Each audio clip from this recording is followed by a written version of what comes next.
All right, good day, everybody. This is the Speed Gaming Daily Race. It is a special treat. This is Overworld Glitches. If you haven't seen an Overworld Glitches race, this is a very interesting game mode where people will be using out-of-bounds glitches to get around the world map. Would you like to pick up for me, Poseidon? Yeah, sure. So, today we have Dr. Bob Tastic, Professor Renderer, Krelbel, and Don Venture racing for us, and Professor Pixie and Mind of Me tracking for us. And it looks like we're already off with a shovel in Sanctuary, and I didn't catch Link's house. All right, so we'll catch Link's house on Dr. Bob's side. Dr. Bob Tastic has decided to start from Sanctuary. Starting from Sanctuary, normally you'd think this would route into Kakariko Village, but actually there's a different way you can go where you loop around the Lost Woods to Death Mountain. On the bottom, we see Krelbel and Don Venyer doing two separate glitches. Both of them have checked the Hylia Island and have chosen not to get it. Instead, they're both taking different routes to get to the Hobo. So as you see, Krelbel has gone out of bounds to this little area where you can set up a fake foot. Don Venyer instead clipped through the rail and did some very specific that put him on the water. Nice. Already taken out Saha's hut for a glove. Yeah, so this is really interesting. We have 3 different opening routes. We'll get to see lots of different routing options. As you see, the world is way more open when you have glitches available to you. In case you're wondering about Krelbel's sprite, he is using what's called a sprite shuffler that he made himself. This shuffles his sprite where the animations for Link's head are randomized. So you guys are going to have some fun visuals on that side. I was wondering what was going on with that.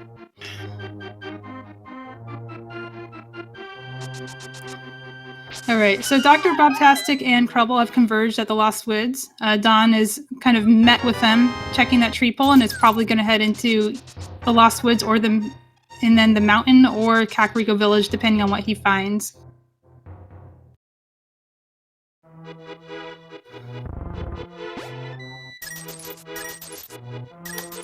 Renderer did go ahead and take a quick check into the back of Escape since he has a glove, and only found some blue mail as noted by our trackers. Okay, so Dr. Bobtastic is about to show us another glitch. This is called Death Mountain Ascent.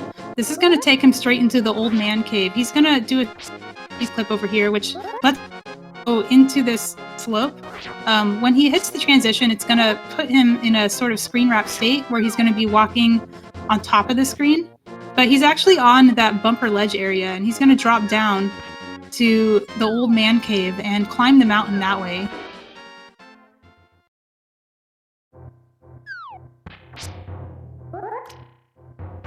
Krelbel is probably going to do the same. He is coming from another direction. He's going to go south and then check.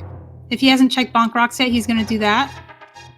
It's like he is. Yeah, he's dropping down. He's the Death Mountain Ascent as well. And the Bonk Rocks. Don has chosen instead to go to the village.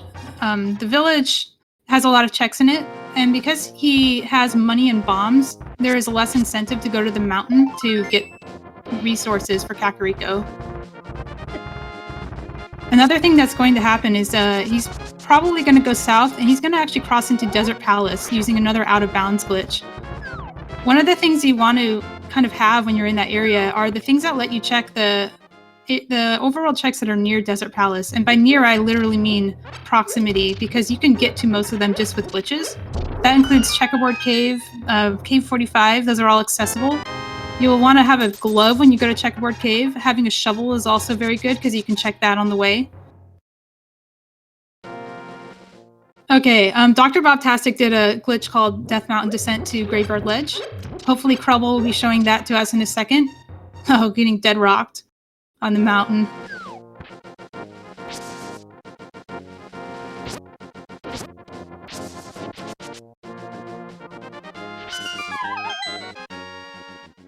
All right, so Krelbel is going to arm a spin speed here, and by getting spin speed, it puts you in the state where you can kind of go through railings. He's going to do some specific inputs, and that's going to put him in this out-of-bounds area above Graveyard Ledge. Now, because he did a Death Mountain descent, his camera is a little bit unlocked. That actually arms Houlihan, and from here he can drop into one of these holes, either at the Sanctuary drop or at the Fairy drop next to it. And that will route him nicely into Link's house, from where he can go to other places. Very interesting. Renderer giving us a map check. Desert being our only crystal. Eastern and Tower of Hera being Independence. And so far, Don's only managed to find a red boomerang, and I'm pretty sure we found one more item there. Oh yeah, we found the Master Sword in Kakariko.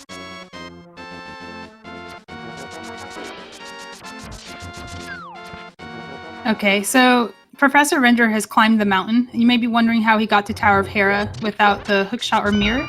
He has done something very similar to that Graveyard Ledge clip. Instead of going down, he has actually wrapped the screen and gone up. That puts him at the top of the mountain, and he can enter Hera from there. Once he's inside Hera, because it's a multiple entrance cave or dungeon, he'll be able to fix his camera and check the mountain normally instead of being wrapped.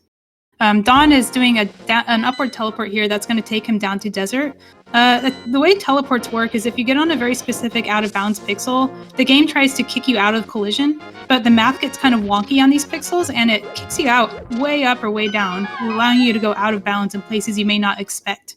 And that is a bow on Desert Ledge.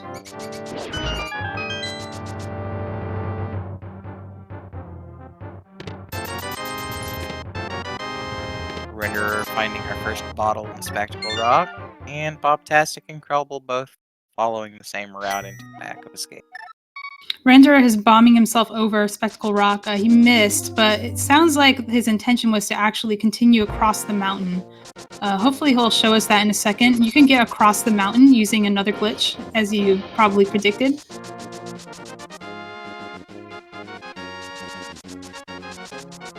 And if I remember right, from what little knowledge I do know of glitches, I believe it involves that bottle, maybe? It does not. So this is good. Renderer is going to show us right now. What you do is you do another teleport on this slope. He's going to set up a down teleport that's going to put him in the middle of this slope. And then he's going to do some kind of wiggling inputs that's going to get him across.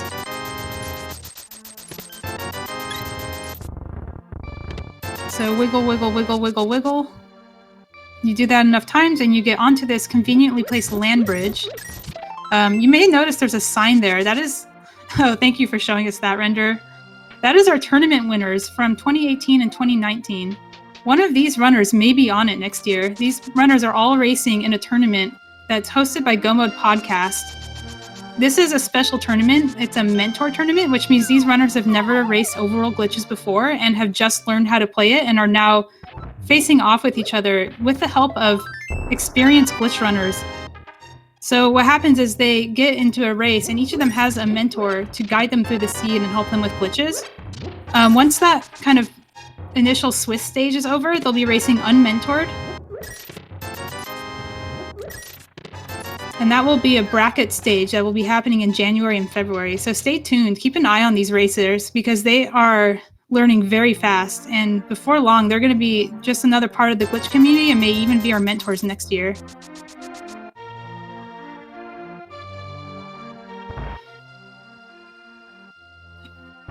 All right, Render's going to do... I guess he's going to do... Oh, he's going to die. Yeah, this is very dangerous. Going to the mountain on 3 hearts can be a rather scary.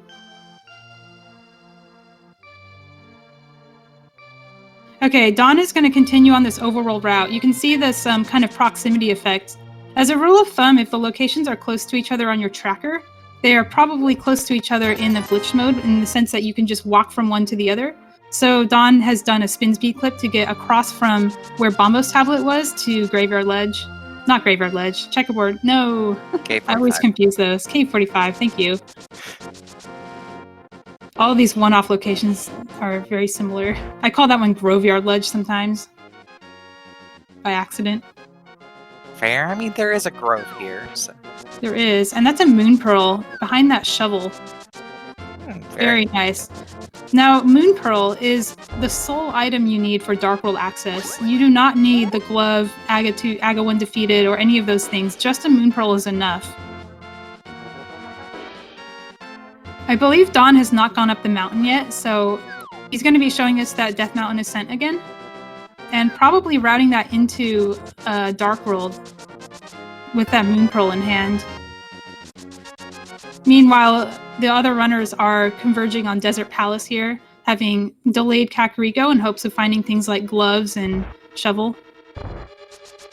Okay, so Dawn has sort of not quite done the Death Mountain Ascent correctly, but you can fix it by walking into that hole to fix your camera so you can see what you're doing, and he will show us this recovery strat where you clip in and then walk up and down, and that will drop you down to Old Man Cave.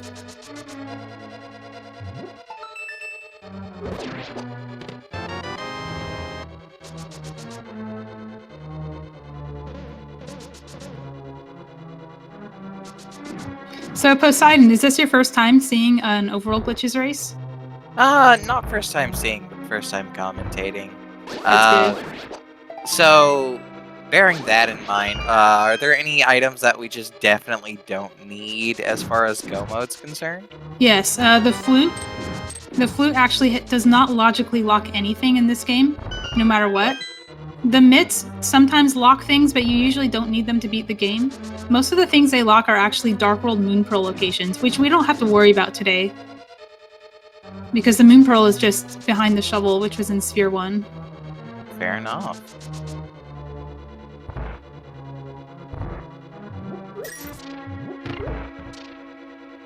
But yeah, it's definitely crazy how many locations all the runners can check within, the first 10 minutes of our seat. Yeah, and another thing that makes this especially challenging to commentate and track is that you got 4 runners going 4 different places, and the world is so open that they can just split off and almost never meet. You see this a lot in races, which can make this a rather swingy mode to race because one person goes left, one person goes right, and that can lead into almost the experience of playing 2 different seeds. So Don is going to go for that bottle. This is going to be his first bottle as well. Yeah, Renderer did turn that into the Sick Kid. Green goo for a green rupee. Now, if you miss these sort of desert overworld checks, you'll get to see Krubble and Dr. Bobtastic route them in. Those are they're gonna show you kind of how you can get from place to place. When you wouldn't normally think of them as close together, they actually are. The only thing that's separating them is a diagonal wall, and we don't care about diagonal walls. We consider them a tool, not an obstacle. So Krubble has a glove. Oh, Krubble does not have a glove. Let's see. Krubble has a glove? Yes, he does. Okay. So this is Checkerboard Cave. It's just right there. You can just walk to it, like you always do.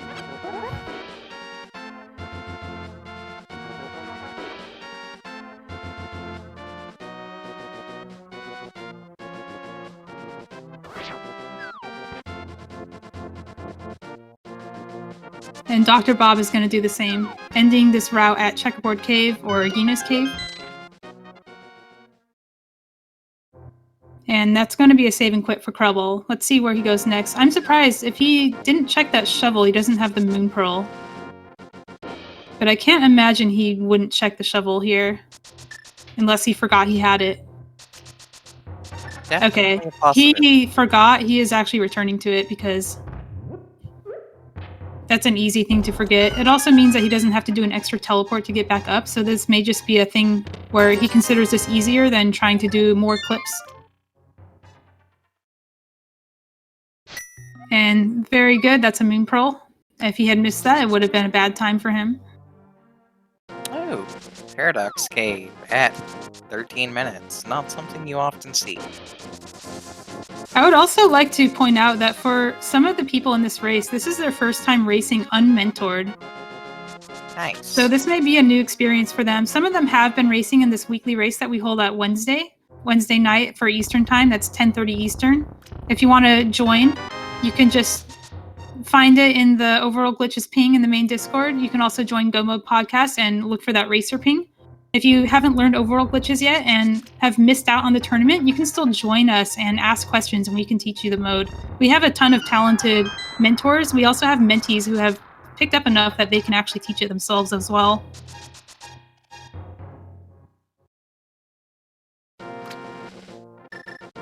Very nice. So, Dawn only picked up a red bottle out of Paradox, and Krebel and Bobtastic have both gotten a lamp out of the dam. Dawn has done another Hera clip. This is how you get on top of Death Mountain from below. He's actually going to the Dark World here, as I predicted. He's going to do a Death Mountain descent. Or, yeah, he's going to do Death Mountain descent. This is just another spin speed clip, but instead of going up the mountain, you're going down the mountain. What he's going to do is he's going to arm the spin speed, he's going to clip off the rail, and he's going to bonk up. And that will put him on the transition in such a way that he auto-walks through those trees. He actually is not controlling Link when he does that. That prevents him from getting stuck in the trees. It also prevents him from transitioning wrong and hitting a hard lock. That's a Cane of Samaria. I did not notice in... Oh yeah, in a book. Another thing interesting to know about that book is both tablets are accessible in Sphere 1 if you have the book. So you can just walk to Bombo's tablet, you can walk to Ether tablet, and check those whenever you want. Krebel will not be doing that right now because that is a one-off and he's already been in that area. Yeah. Now when you leave the mountain, you get these palette bugs. What happens is the game hasn't actually loaded the Dark World palette. It still has the Death Mountain palette, so you get some very interesting effects. Once Dawn exits the underworld, his palette will be fixed.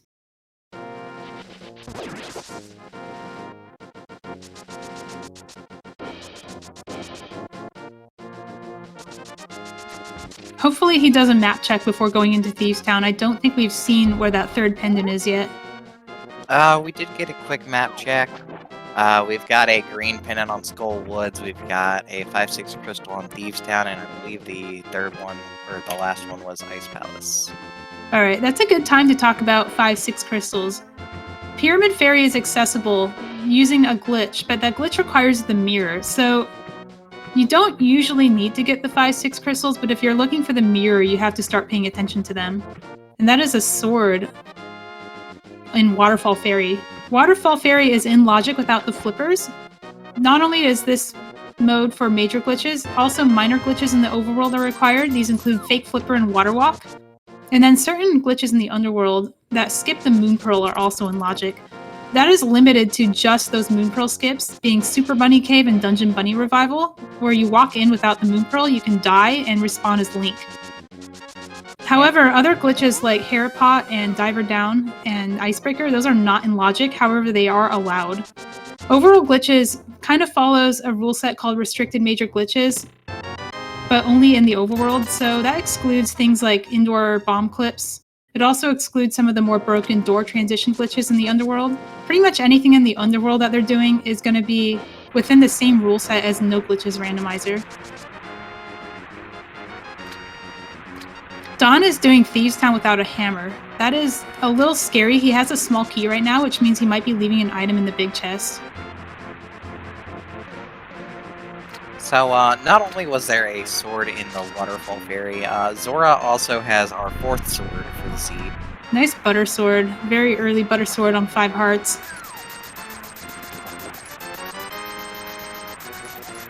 If you missed the land bridge crossing, Renderer is demonstrating that right now. He's doing it. I'm actually having trouble telling what world he's in. He's in the Dark World. I can tell because there's no sign there, and there's Lionels. Renderer is going to be able to check 1 chest in Hookshot Cave and 2 chests in Super Bunny Cave. From there, he's going to have a choice to either descend to Catfish or clip into the middle of Turtle Rock. Both of those are in logic to do. Dawn is on 1 heart. It's a little scary. This is a red potion. Okay, good. You don't want to die here.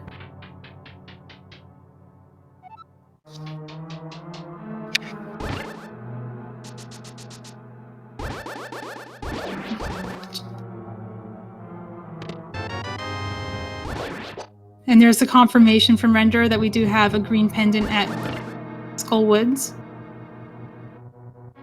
Red crystals at Thieves Town and Ice Palace. Dawn is in Thieves Town without a glove, so he has to kill these enemies to open this door here. Dr. Bobtastic is doing an ether tablet check. I'm not sure we've seen that yet. It's just $50 though. Nothing too... Let me just say Krebel did it a moment ago. Okay, it's very hard to keep track of forerunners and explain the glitches they're doing at the same time, so I'm going to rely on you a lot for those sort of where did they find the gloves kind of questions. Speaking of which, where were the gloves and why doesn't Dawn have them? Sahasrala's closet. Oh, that makes sense. Sahasrala's closet is often something you either do first or do later. Sahasrala's closet can be accessed through a couple glitches. You can clip there from the witch. You can just do Eastern and then Saha. Or you can go there right away. So it's very easy to just put it off and not do it for a while, especially when you found your Moon Pearl for Dark World access. Yeah. Dr. Bobtastic has chosen to check hair basement here. Nice little coffee break. Yeah, I'm not sure if this is for a small key to get the big key or if this is for an item. I believe it's for an item because he hasn't fought Moldorm yet. Or not an item, it's a key. I think he's going to climb Hera.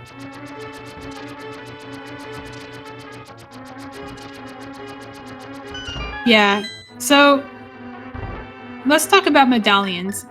You need a medallion to get into Misery Mire because that door is just hard locked by a medallion. You cannot enter Misery Mire from the Overworld without unlocking that door. Turtle Rock, however, has 4 entrances, and you can access 3 of them with just out-of-bounds glitches. One of them, which is Laser Bridge, you can do with a glitch called Mirror Wrap that's not in logic but still allowed. And then the other 2 you can do with a spin speed clip to get down to that bridge where that connects the 2. That is in logic, and that is usually your logical access to Turtle Rock. The medallion can be logically required to get keys from the front. In case you spend your keys wrong, you can lock yourself out of the front. But most runners are not going to worry about that. They're just going to spend their keys wisely. They're going to avoid unlocking doors they don't need to unlock, and they're going to steal... They might even steal that key from the middle pokey to make sure that they have access to the front of Turtle Rock without a medallion. Nice. So Dom did take down Blind for our first blood of the seed. Yeah, I didn't catch if Dawn left an item in the big chest or not. I was not counting items, so I have no idea.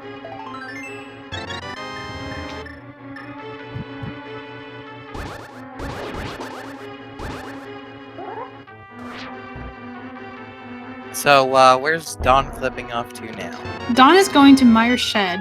This is very similar to the race game clip. Yep. Slightly different teleport you do here, but it gets you down here. That is also Ether for Mire. Ether will be required this seed because Mire is a crystal. Dawn will be able to get back out of Mire area by doing another down teleport on the right side.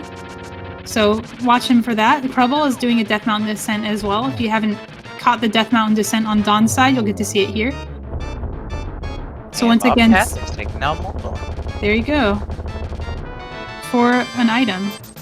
50 rubies. And a pendant.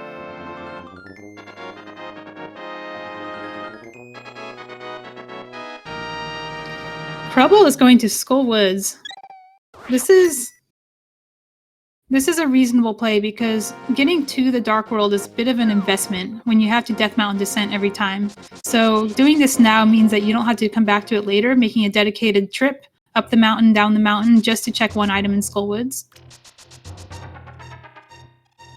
Dawn is going to do a quick little shortcut here, just a clip through this diagonal railing, and that bypasses the rock. He does not have a glove, so that saves quite a bit of time for him. Even if you do have a glove, it is faster to clip through that elbow. Nice. Very good bomb throw, too.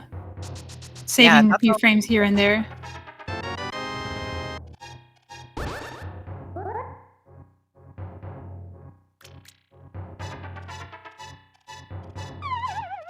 Hypecave only has a second shield for us, unfortunately.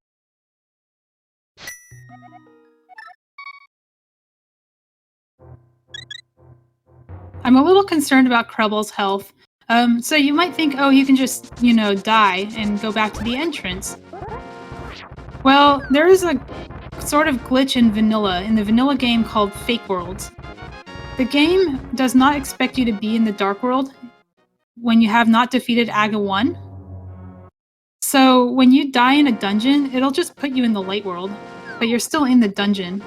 That was patched out in No Glitches Randomizer, but not patched out in Glitch Randomizers. If Crubble dies here, he'll actually get kicked into the Light World, and as soon as he screen transitions out of the Skullwoods Overworld, he'll be in the Light World again, and he won't be able to continue to Thieves Town. If you had the mirror, you could fix it by mirroring back to the real Dark World, which may seem strange, but the mirror only checks what screen you're on, not what world you're in. So it says, oh, you're in the Skullwoods Overworld, that's fine, you can use the mirror. It'll toggle your world state from Light World to Dark World, and you'll be back. Crubble does not have a mirror, though, so if he dies here, he is stuck in the Light World. Huh. Very interesting.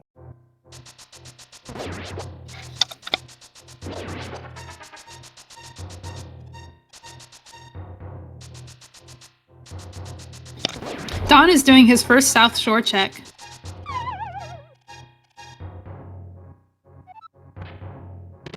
This is a common thing to see.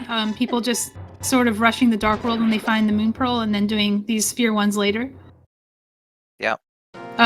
You may not have noticed this, but none of the runners have actually been to the Uncle yet. This is not unusual. It's very common to put off the Uncle until you have a mirror, because you can mirror to the Uncle from the Dark World. For example, if I fought Aghanim 2, you can mirror to the Uncle from there. You can also use that mirror clip glitch that I mentioned earlier to get into Pyramid Fairy, and then mirror to the Escape and the Uncle.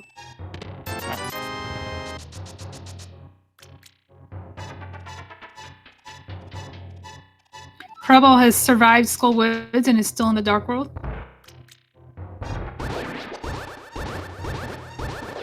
If we pay attention, we'll get to see if Crubble is leaving an item behind in Thieves Town Big Chest or not, because I missed that on Don's side. Same goes for Renderer. Renderer is going to the back of Thieves Town without a hammer.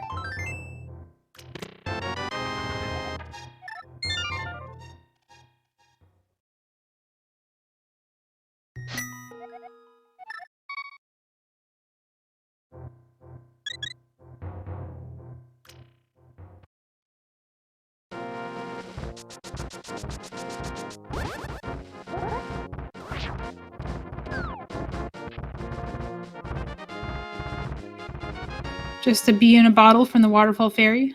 Not very helpful here. Don's gonna get his fourth sword from Zora.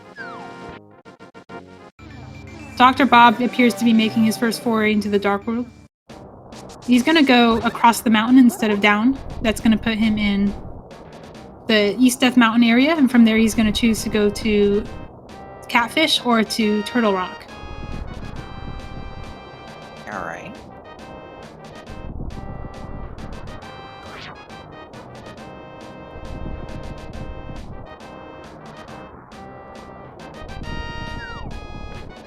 Don is going back to the mountain. Let's see where he goes from here.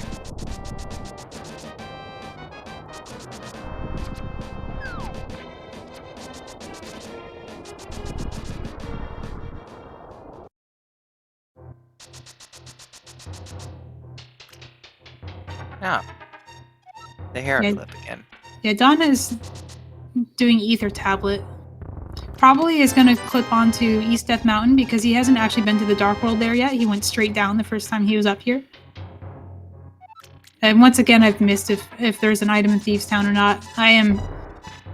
These runners are using Quick Swap. This is a Quick Swap race, so it's very hard to see what items they've picked up in the dungeons. But it looks like all the runners so far have chosen to do back of Thieves Town. Oh, Don has soft locked. If you do the wrong wiggle inputs, you get kicked into the wrong part of the mountain where you can no longer move. Ah.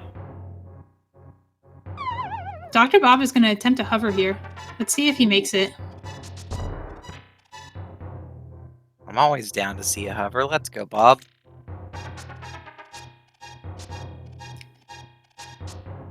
I always hold my breath when people hover. Very nice. That's good. Nice. Now he's going to have to get a second hover to get to the rest of the checks here.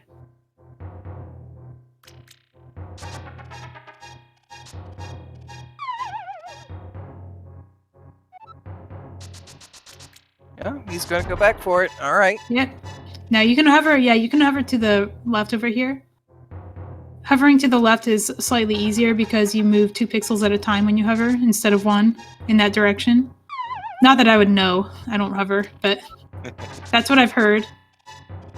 Well, also, if they hover left, I know they can bonk over to the other ledge. Pay attention to Dawn because Dawn is up here without a glove, but you can actually access Hookshot Cave without a glove by doing a clip from the bottom of the mountain. So if Dawn jumps down the mountain to where the entrance of Super Bunny is, keep an eye on him and he'll show you that clip.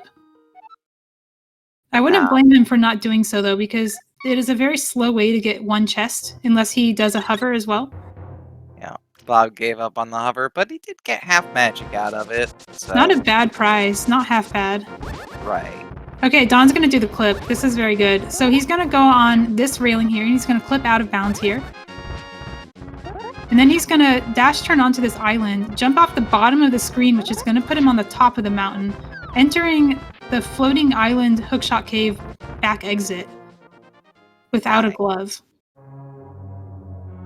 Now with that Cane of Samaria in hand, I imagine he might be going to Turtle Rock from here.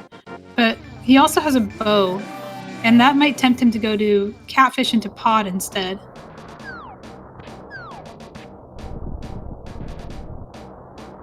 Professor Renderer is doing a Dark World loop from the south. We missed out on this, but he actually did a glitch to get into the portal and then out of it again using what we call a bomb clip. What you do is first you teleport into that portal area, but because you can't teleport out of it, the way to do it is to dash into a bomb on a certain pixel, and that's going to kick him out of bounds and allow him to escape that portal area that's normally blocked by the hammer. If we're lucky, we'll get to see him do it again. And yeah, as you predicted, Dawn is giving us Turtle Rock. Renderer is going to enter the Mire Shed area from the other direction. This takes a little bit longer because he's actually going to have to dash back over here to return to the Overworld because there's nowhere to clip out from the other side.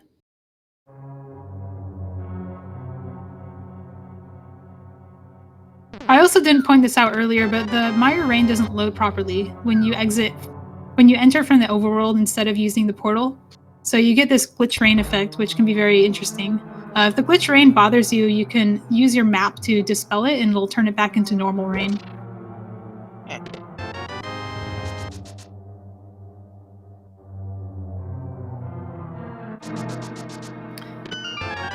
So Don has stolen the Poke Key. The reason he did that is because if he spends the Poke Key, he may not get another key to continue to the front of Skullwoods, or the front of Turtle Rock. So he's going to steal it, he's going to get this item, and hopefully not die here. There you go. So he did get a key, and then he's going to actually go back to that Vanilla Big Key lava chest to get the item once he has confirmed that a key is accessible here and has picked up another key in the front. He's not going to be able to pick up all the chests because he doesn't have the fire rod, but he'll at least be able to get this one.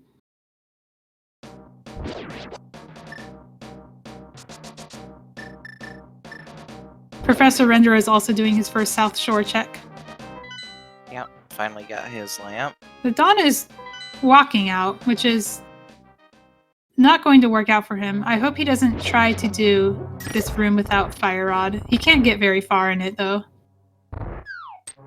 Yeah, he has realized he basically has to die to get back to the front. Pay attention to the pots in the dungeon, because they're going to turn from skulls into normal pots, and that's a signal that you're in the fake Dark World.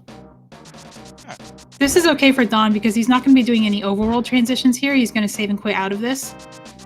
He's trapped on this Turtle Rock bridge. He cannot exit from the front because, unlike an entrance randomizer, that is not patched to allow you to exit.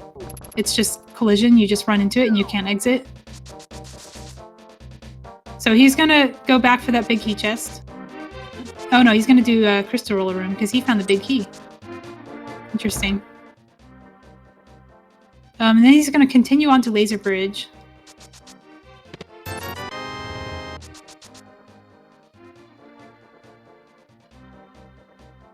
It's worth noting that he has actually spent his last key and will not be able to get that lava chest. But lava chest is likely to be a key because of the the way key logic works. Everything beyond that big key door follows no glitches logic because the glitch that lets you get to the back of Turtle Rock is not in logic. Which means that there can only be one key on Laser Bridge, and the big key has to be in the front. In any of the chests where it can be in no glitches. Render is armoring a water walk, which means he's going to be checking the Zora area. He's going to be getting his swords.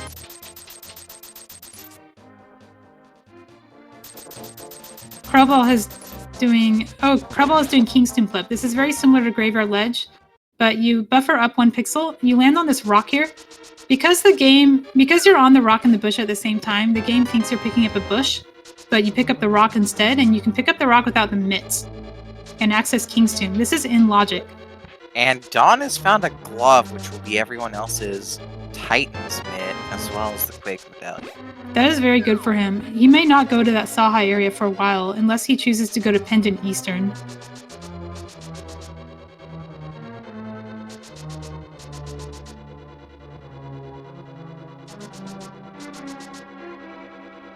Dawn is also going to do King's Tomb Clip. I think he has purposely... Oh, he's doing Graveyard Ledge. Okay, so Dawn has done a screen transition there. He did that on purpose. That screen transition corrects your camera so that you don't fall into the Houlihan room, which means that Dawn is going to go to the back of Escape from here. This is his first glove, and therefore his first access to the back of Escape. Very heads-up play on his part, using that property of screen transitions. We actually discovered that during this tournament by accident. While trying to teach King's Tomb Clip, people were transitioning by accident, and then we discovered that they couldn't get Houlihan from there.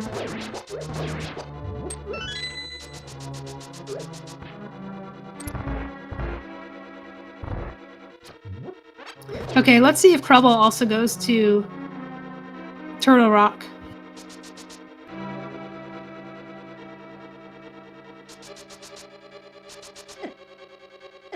Okay, Dawn is going to... Where is Dawn going? Maybe Bombos Tablet? This wouldn't be the fastest way to Bombos Tablet, but we'll see. Okay, I know where he's going. He's going to Back of Desert. He has picked up a glove and a fire source. You don't need the glove to do Back of Desert, but you do need a glove to exit Landmalus after defeating him. So I imagine that he is going to Desert, and then from there he's going to Bombos Tablet. Oh, Checkerboard Cave. That's right. This is his first glove. That makes a lot of sense.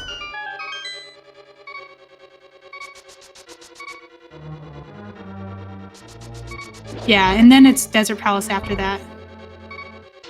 That's why he's clipping back up here, using a teleport to get onto the plateau. He's going to dash up and around and go to Desert Palace. Nice. Krellball has chosen to go to Catfish instead of Turtle Rock. That is fine because it's really just mitts in there for him, and mitts aren't very important unless you want to do the smiths. You can do the smiths without the mitts, but it's very slow and out of logic to do so. So the only thing mitts really do for you is unlock Ice Palace when you don't have the flippers. The reason I mention flippers is because there is a clip that requires the flippers that is in logic. Your access to Ice Palace can be either the mitts or the flippers. There is also a mirror wrap you can do that is not in logic. Normally you'd think mitts and flippers. Oh, Krellball is going to do a very interesting play. He's going to check the uncle. Something we would normally see in any other seed very early, typically. Early uncle is so uncommon that we consider this a gamble in Overworld glitches. Almost like doing a Gina's Cave. Let's see, mirror on uncle. Okay.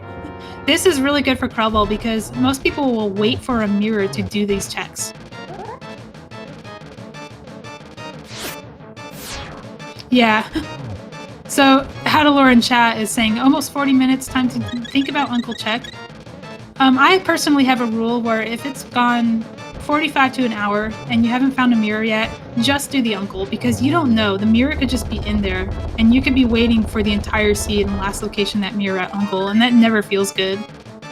I think Krellball possibly has picked up that habit as well, maybe ran into a few seeds where that has happened and learned his lesson.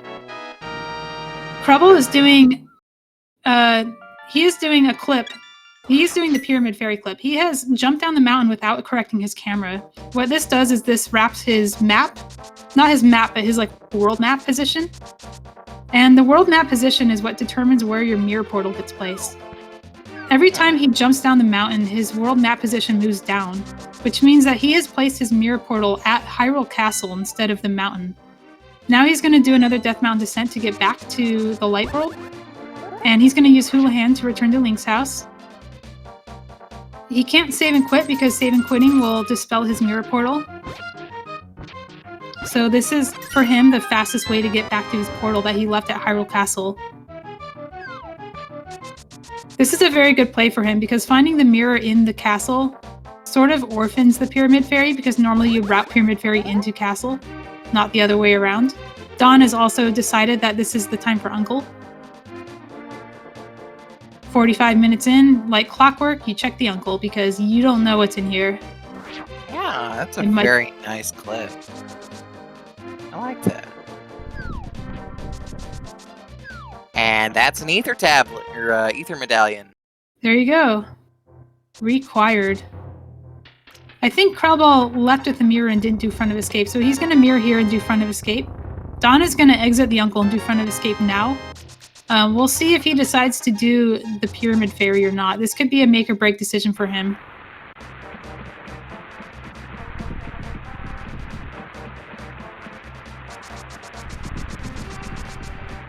Chad is asking, did they mod the game? So there's a couple mods you might be seeing here.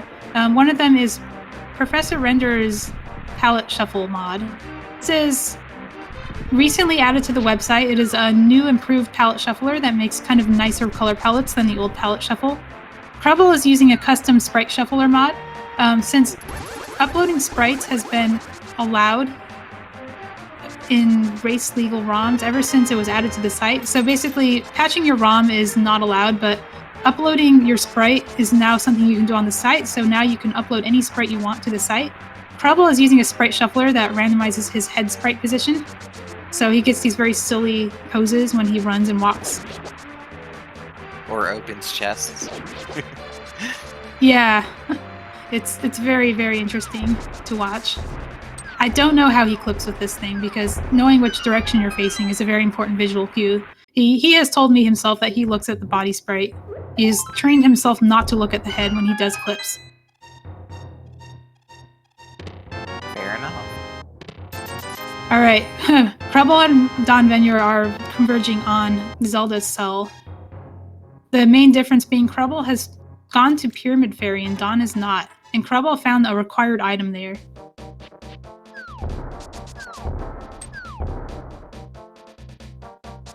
And they both leave escape, which means I don't believe anything's there on the Dark Cross. Okay, Dr. Bob does not have the hammer, but he wants to go to the pyramid and pod area. So he's going to do something very similar to that fake flipper he did earlier. He's going to do a down teleport here. That's going to put him at the bottom of the screen, and he's going to walk across. And then he's going to do a fake flipper from this out of bounds area. There's a little setup where you can transition there and hold up left, and that puts you on the pixel. Discovered by Espeon during the tournament training session. A side effect of this tournament is with all these kind of new and old glitch runners talking to each other, a lot of new things have been discovered. Pay attention to Krubble too. He's going to show us the bomb clip that gets you out of that portal.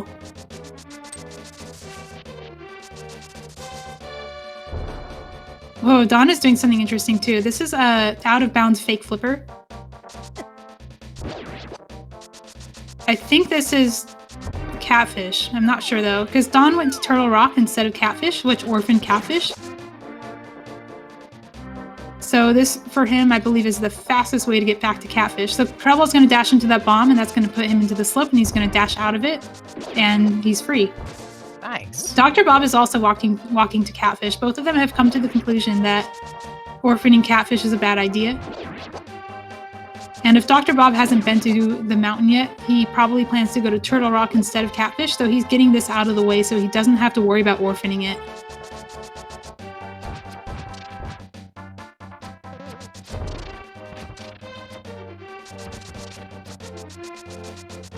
And Krubble. Yep, going for Bombo's tablet. Cool.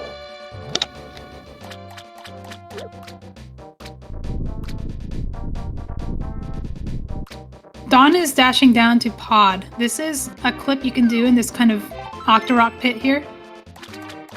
What you do is you set up a down teleport on that first bump. The down teleport will send you past the screen transition and will allow you to go to Pod without going through the dark maze. Not the dark maze, it looks dark here because of the Death Mountain palette.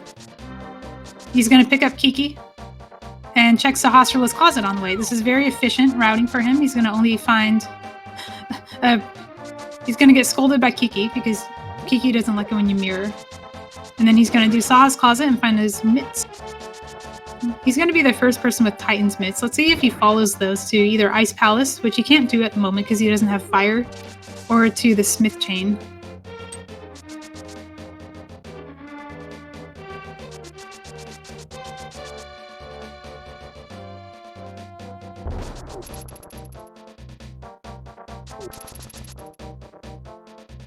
Okay, yes, note to our trackers. Yes, Dawn does have the mirror, does not have ether. Krubble has both mirror and ether, and neither of the top runners has either.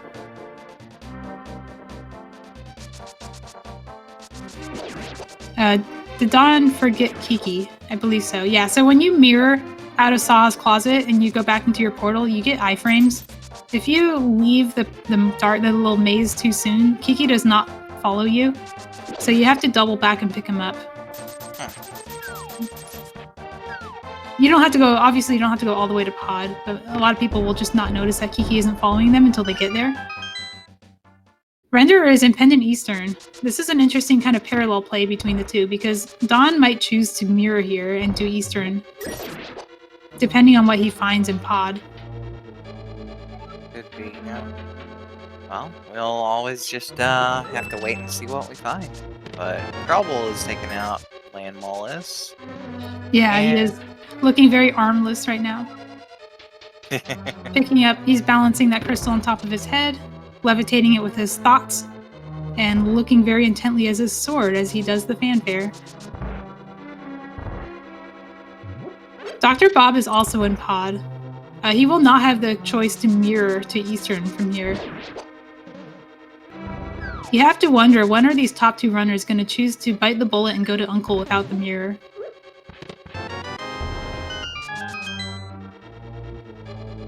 Krubble is taking advantage of that ether find.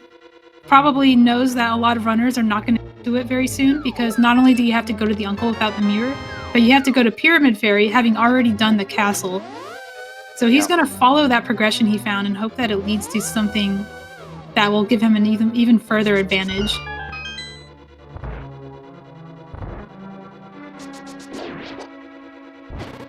Now, you did say it was logical to do the Pyramid Fairy clip without having to actually go through and get the 5-6 crystals, right? Indeed. Okay. Which means it is possible for us to find a Fire Rod or Bombos medallion. Yes, it is. Alright. Not only that, but if you do that without a Moon Pearl, it gives you a free Super Bunny, and it is logical for the Moon Pearl to be in that location. Oh.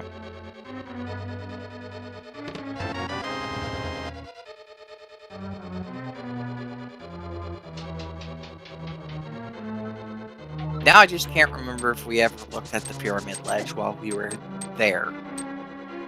I'm wanting to say we did, and it was just like rupees or something, but Probably. I can't remember. I can't imagine both runners forgetting to do so. Dr. Bob has to backtrack through Pod because he has a little bit too much health to Death Warp out. Does not have the mirror. Don has had the mirror, so he was able to mirror out and get a slightly faster Palace of Darkness front check. Pyramid Ledge was nothing, confirmed by Adalor in chat. Thanks, chat.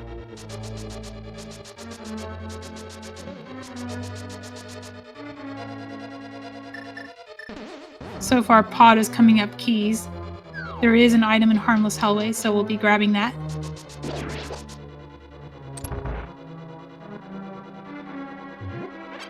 Now, question is, that powder on Bob's side, or Renderer's side, did that come out of Pendant Eastern?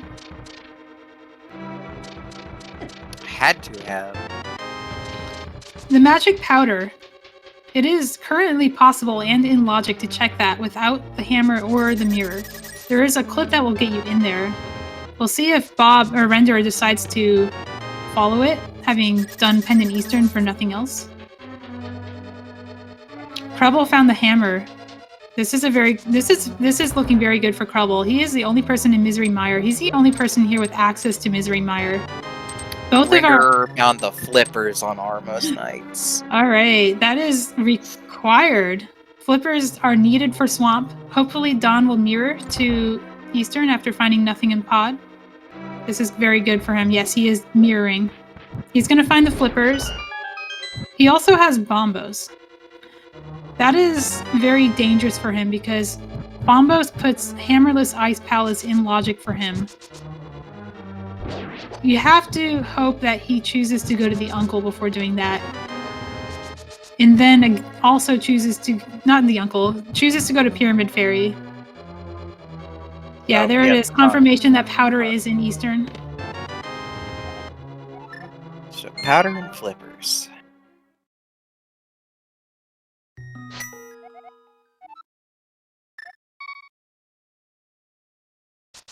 Dr. Bob has saved and quit to Sanctuary. Where is he going? Probably to check the... He's going to Kakariko.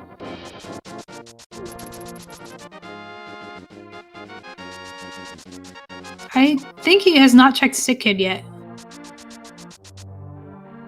Yeah, he's going to check Sick Kid here.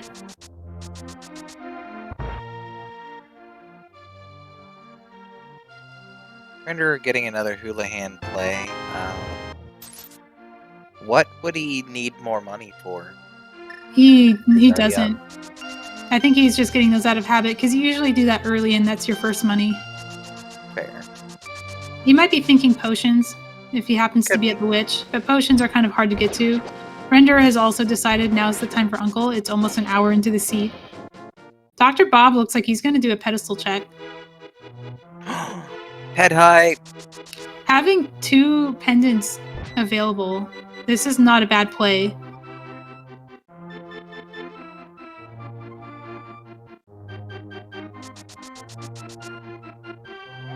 Just couch cash on the pedestal. Oh, sad day. Simultaneous save and quits from... Oh, nope. Renderer has chosen not to save and quit and is going to do the front of escape. Nope. He just wanted to be outside when he did it. I think this means that Renderer plans to do Pyramid Fairy Clip and then do the escape. This is going to be very good for him. He's going to find that Ether Medallion.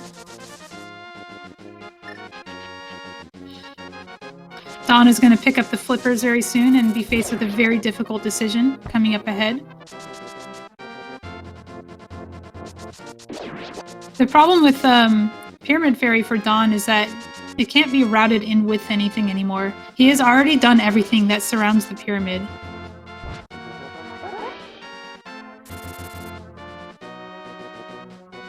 Dr. Bob is going to do a down teleport on this slip to access Bombo's tablet, if you didn't catch that earlier.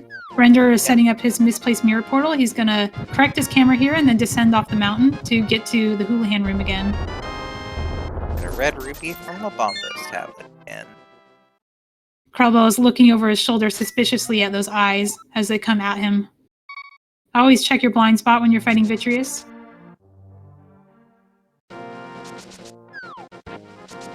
Ooh, that is very, very close. But if you're blind, is your blind spot everything?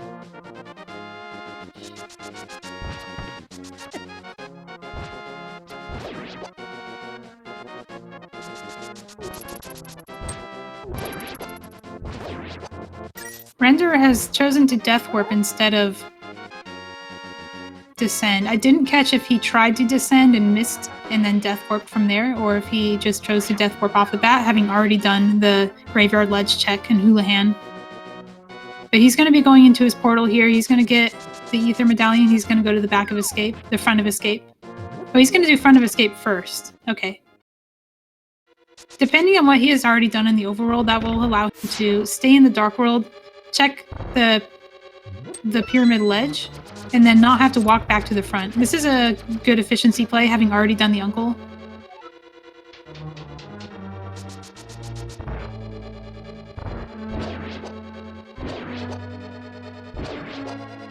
Krubble is taking his hammer. I think this is a pod play for him. He has found the hammer. He can full clear it. It is in logic. He's going to be the first person to fight Helmosaur on our side. Kreml has definitely had the right route so far. Yeah, Credible has gone to all the right places, making that play for Pyramid Fairy right after finding the mirror. That was a heads-up play, knowing that that location would be orphaned if he hadn't done so. Ensured that he got the items inside and not have to worry about coming back for them much later after doing some unsavory things like Hera Basement and Hammerless Ice Palace. Yeah, to our trackers, yes. Dawn did pick up the mitts. They are currently the only one with them, I believe. Yes, Well- Dawn has mitts. He found one glove in Turtle Rock, and he found one glove in Sahasrara's closet. Yep. Another thing that has opened up for him is the Smith. The Smith he does have the mirror, so it's not as bad, but it's still kind of gross. He might be tempted into it by also having the powder, so he can route in the powder and the mitts, the Smiths and Purple Chest together. Powder is going to require just a mirror for him because he has the mirror and mitts, so he's going to do it the no glitches way.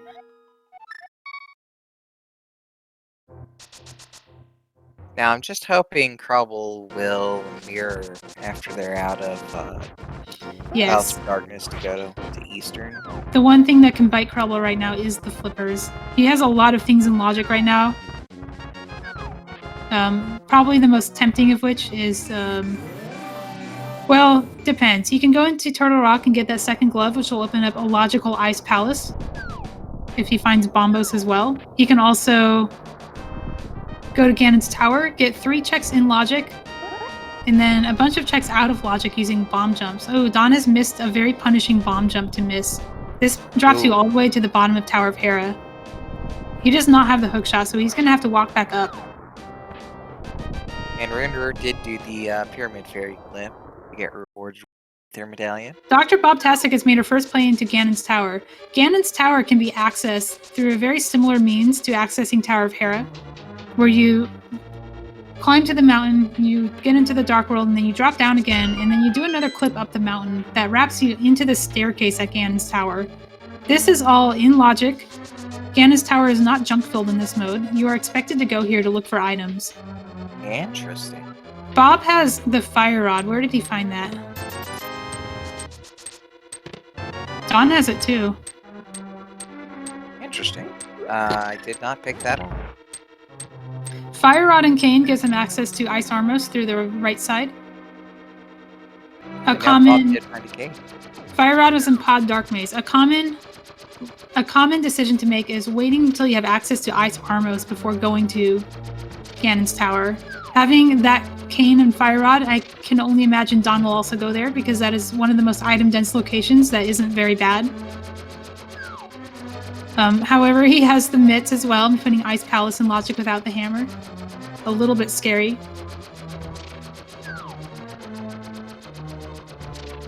I see. Yeah, Ice Rod and Fire Rod can be hard to distinguish on these restream views. Yeah. And for runners, this is my first time commentating 4 runners at a time. And only my 3rd time commentating at all, so be patient. The trackers are doing a great job helping us out here, keeping us on track, literally. Yep.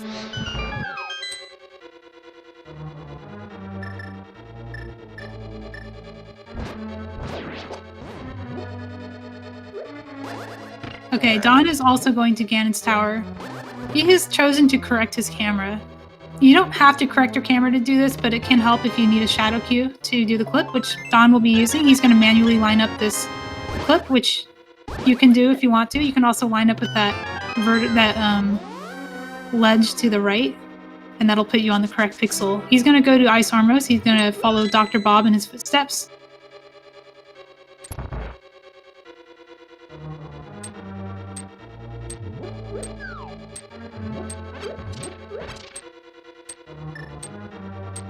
Okay, Dr. Bob is going to go through this room.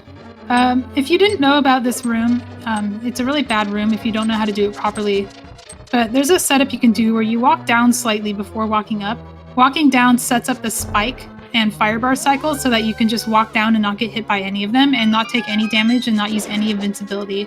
If you are a cross keys player, it is worth learning that strat. It is not hard to do, you just have to know to do it.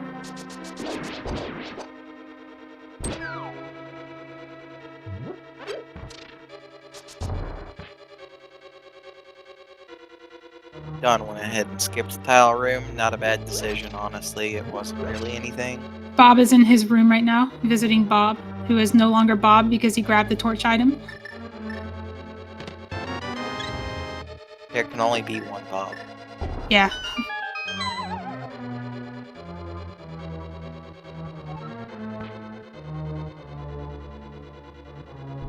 Alright, Ice Harmos. This can be a really awful fight because you can get here without the bow. In this mode, it can be required to do this with just Fighter Sword or Boomerang or any of those things you don't want to be fighting him with. They have put it off long enough that they now have decent equipment for it.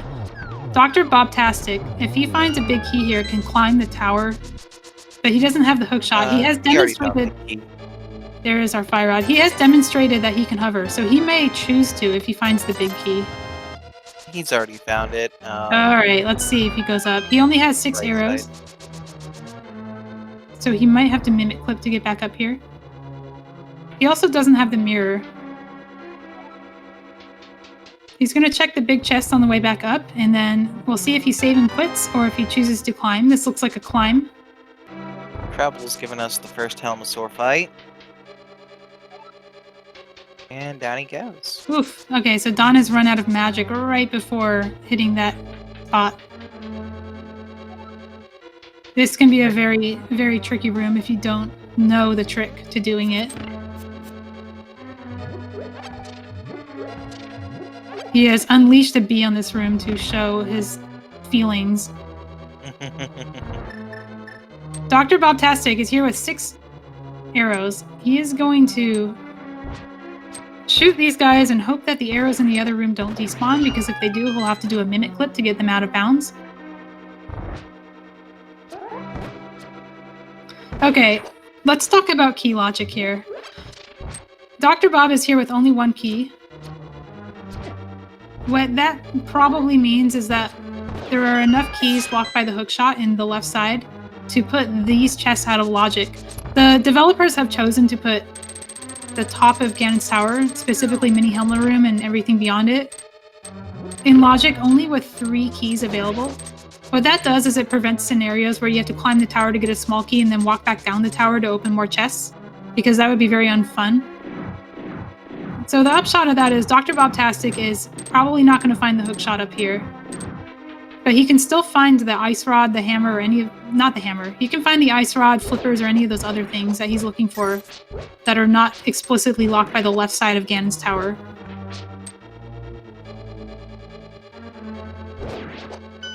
Yeah, so this key logic in Ganon's tower, this also pertains to glitchless. It also pertains to cross keys or any other mode. There is actually no mode where the key logic is different that I'm aware of.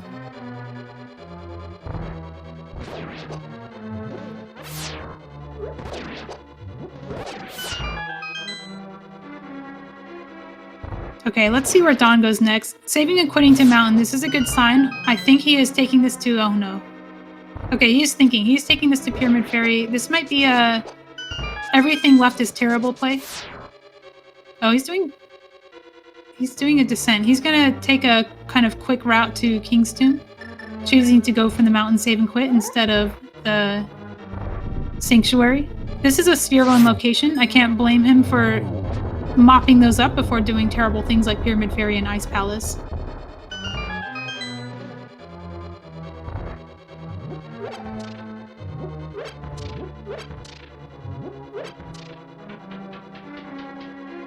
I think he is also going to follow that powder that he found.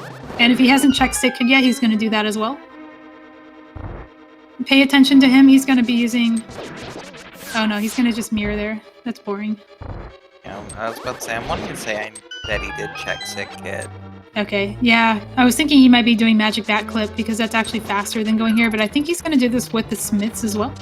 And he's going to do Skull Woods because he hasn't been there yet, and he has the Fire Rod. At least he hasn't been to the back. Skull Woods is a solid play.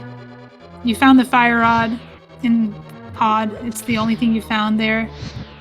He found the flippers, but the thing that the flippers unlock is terrible, so he's going to go here instead. Let's see if Renderer does the strat in this room. Nope, he's going to use his limited magic pool. If he hadn't grabbed those hearts, he actually would have set up the room correctly.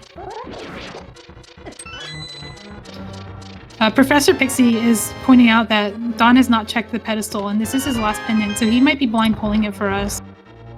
Could be. He doesn't Bob know finds it's just mirror couch shield. cash. Mirror shield.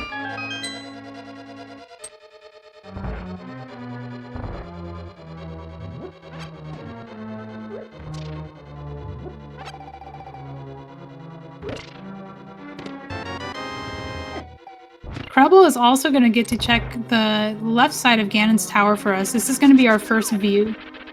Makes me a little sad that nobody in this room knows the strat. Remind me to teach them later. This is a very good thing to know. Just walk down slightly to load in that spike and load in that fire bar, and then walk up and then walk down again. And everything will be cycling correctly, so you can just walk around them instead of getting hit. Don is doing some magic saving here to ensure that he has good fire for Mothula. Dr. Bob did a hover, and I didn't even notice, because he is past that room.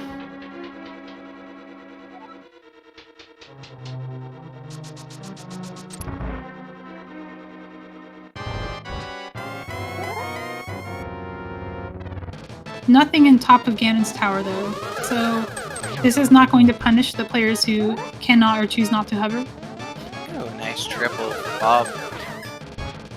Don has emptied out his magic. In anger, possibly. That is going to lose a few frames because it's going to have to refill when he collects that pendant, but I don't think he cares about frames at the moment. This is a mode where you can lose way more than frames just from clipping slightly wrong, so it doesn't matter as much as it does in like NMG.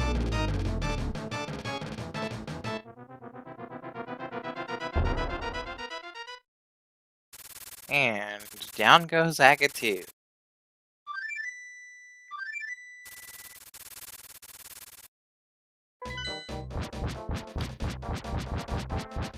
Krubble is also in a position where he doesn't have arrows, but he doesn't have the hookshot either, so he is probably just going to go to the left side and sequence break those bomb jumps.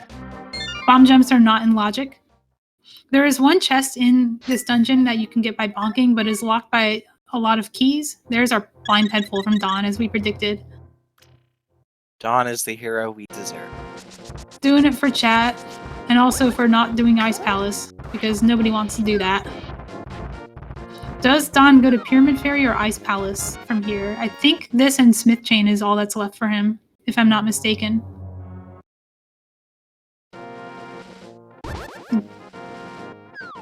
Dawn has made the calculation that walking back through the light world is faster than walking through Skullwoods, despite not having the hammer. Oh, he doesn't have the hammer. Dawn, you can't go that way. There you go. Renderer is here with only 2 hearts. He's going to get safety door. Don't bomb yourself. There you go. If he accidentally bombed himself into that pit, he would have died. So that would have been very bad. Although I think the bomb only does like a 1/4 heart on red mail. Krubble is picking up some out-of-logic treasures. Still missing the flippers. That is going to be a hard sell for him returning to Eastern, having chosen to skip it after Pod.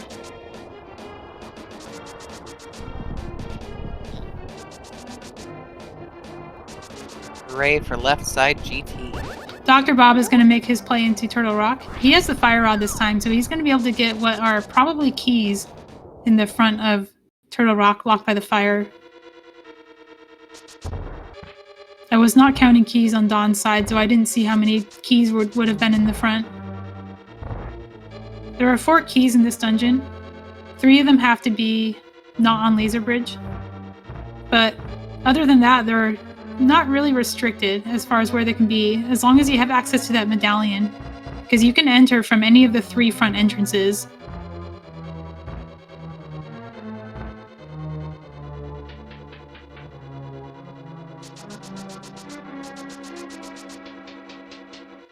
Dr. Bob did not steal the key. He is going to hope that there's a key in here. Very bold move, because he doesn't have the medallion to open the front of TR. So if this is not a key, he cannot progress. We know it's a key, but he doesn't know that.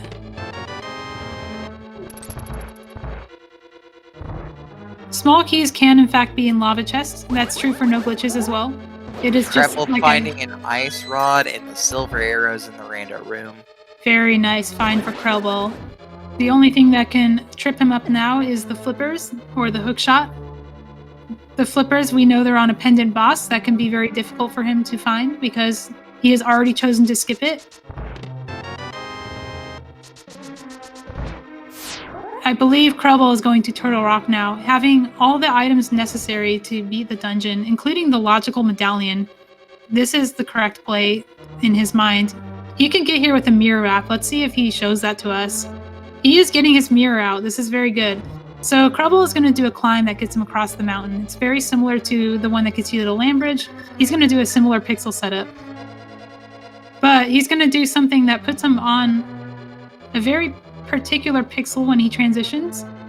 And then when he does that wrap, which is hitting Y and direction at the same time, that's going to cause this screen transition corruption. And then he's going to hit that transition from the wrong side, and that's going to move him an extra half a screen. This is going to put him in the middle of the screen. He's going to drop down, and this is Laser Bridge. I love that. It looks wonky and fun. It is, and this is the fastest way to full clear Turtle Rock. The mirror wrap that he did is not in logic. However, these chests are in logic just by going through the front. So he's going to check them and hope that the flippers and hookshot are here. I mean, he will get his mitts. Yeah, he'll get his mitts. The mitts may lead him into Ice Palace. We haven't seen Ice yet. It might have the hookshot. Yeah, Ice and Swamp are the only things we haven't looked at. Dr. Bob is our only player without a mirror. How long before he goes back to the uncle? This is an hour and 11 check. When this happens to you enough time, you learn. Do the uncle eventually. Don't put it off forever. Don has a mushroom. Don has turned in the mushroom. Bob found the hook shot. Bob found the hook shot in Lava room. Don skipped lava room because he spent a key and didn't get refunded that key because the keys are in the firelock side of the front of Turtle Rock. That is very interesting. Oh, hey, look, Sahasrara had the single arrow of destiny. That's fine because the hookshot doesn't. We've already been shown that the hookshot does not lock anything logically, except for the ice rod.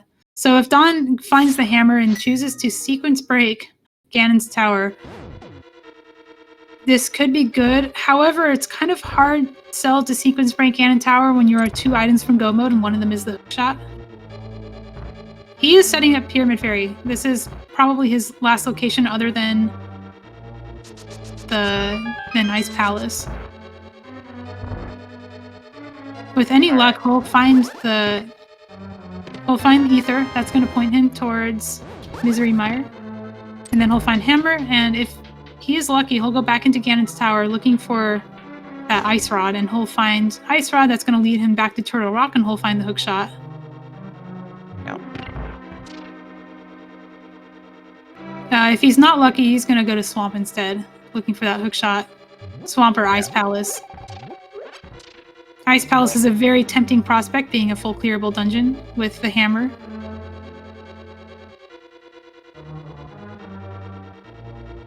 Yeah, the only problem is there's not a lot of items in ice. Yeah, there's 3, but he does have the Cane of Samaria, and you can usually get them pretty quickly with Icebreaker. Yeah. Renderer has chosen to Death Mountain Descent, using a safer method that doesn't have a hard lock risk. He's doubling back. I think he has not checked King's Tomb yet. So he's going to mirror here, do King's Tomb. He doesn't have the mitts, so he has to do it this way or through the clip.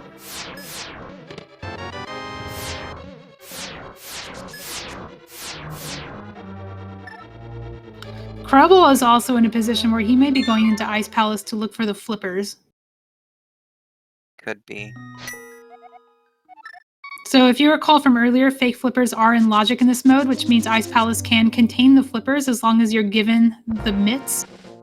The flippers can be logically required for Ice Palace, but it has nothing to do with their logical requirement in No Glitches. The flippers are specifically for a glitch that you can do to get in, where you go out of bounds, you wrap your screen and land in some water, and then you wrap again and go to Ice Palace.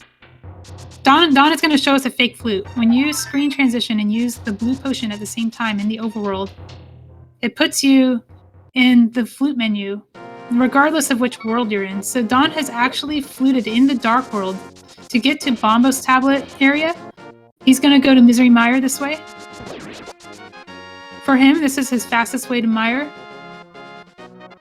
Although fake fluting in the light world and then using the rock was probably faster, he may have forgotten that that rock exists with the portal.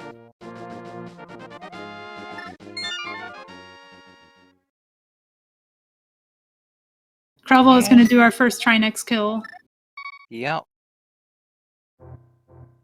We already know there's nothing here. We are in no mode. If we haven't mentioned it already, we know where everything is. But this is a crystal for Krelval. He got to single dip this dungeon and found progression here. Yep. The only thing that can get him now is Pendant Eastern.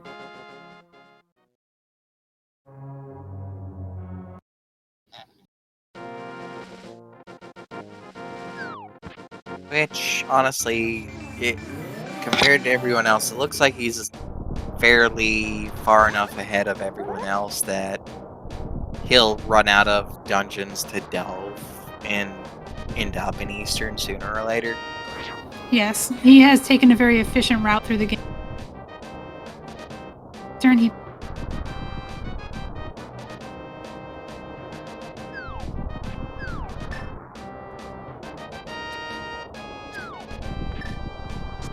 let's see.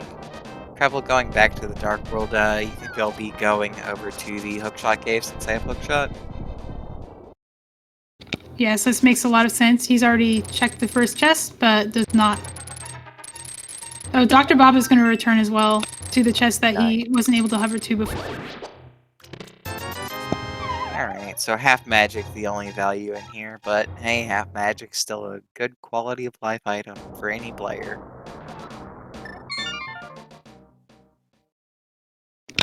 Renderer has taken down Pendant Mothula. I'm not sure if we have seen a green pendant turn in yet. We did. It was the single arrow of destiny. Oh, that's fun. The single finger. Single finger.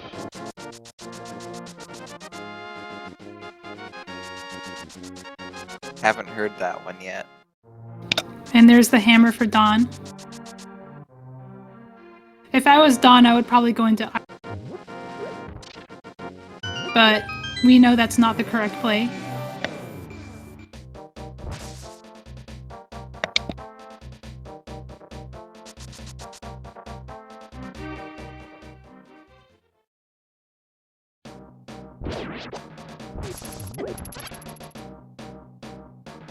Renderer looks to have a nice corrupted Skull Woods area. It's nice.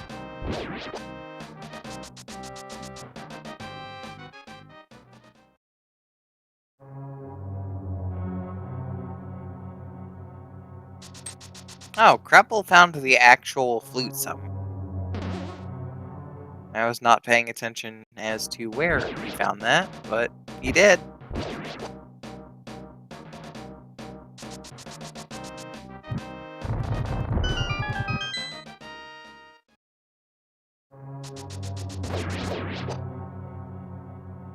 Mimic Cave. Thank you, chat.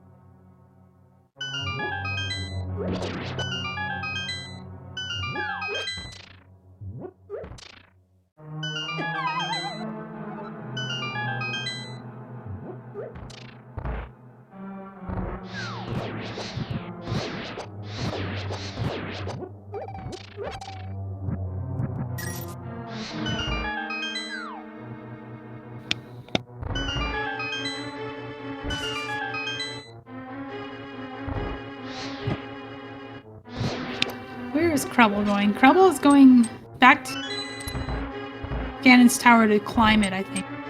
He has not done the climb yet because he just found the hookshot. He's going to do Spy Cave on the way.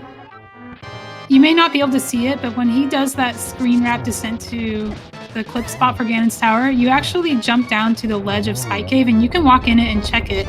When you come back, you'll still be screen wrapped because it is a single entrance cave and those do not correct your camera. Interesting. That's important to note if you're going to do Pyramid Fairy Clip, because not only does this let you check Spy Cave on the way to something, but it'll also set you up with low health in case you want to Death Warp back to Link's house. Dawn is faced with the decision to go to Swamp without the hookshot as well. That is a very painful decision he has to make, and none of these options are looking good, except maybe Ice Palace.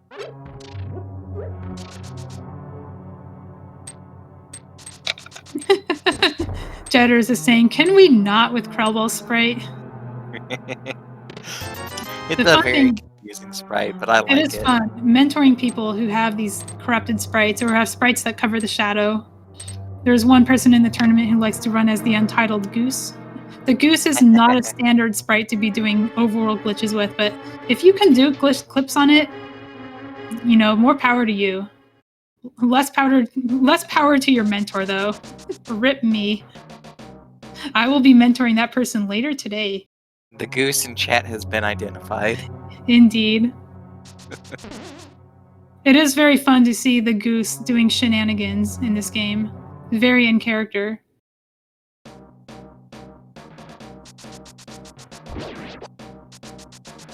Alright, Dawn has cleaned out Misery Mire. Vitreous is dead. Another crystal has been claimed. Where does he go next? And why is it Ice Palace?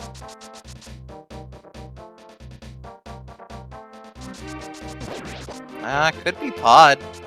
The hammer. This is Ice Palace.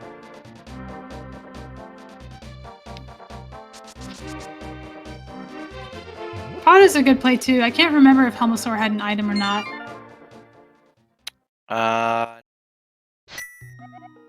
Not anything that we needed anyway. Yeah, but if it is an item, Don will probably chase it next because it is a crystal he has to do.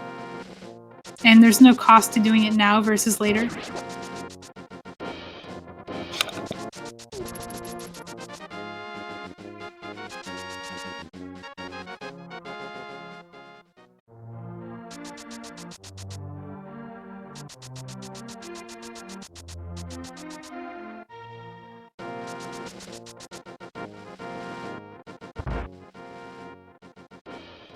There's a discussion in chat about whose sprite is...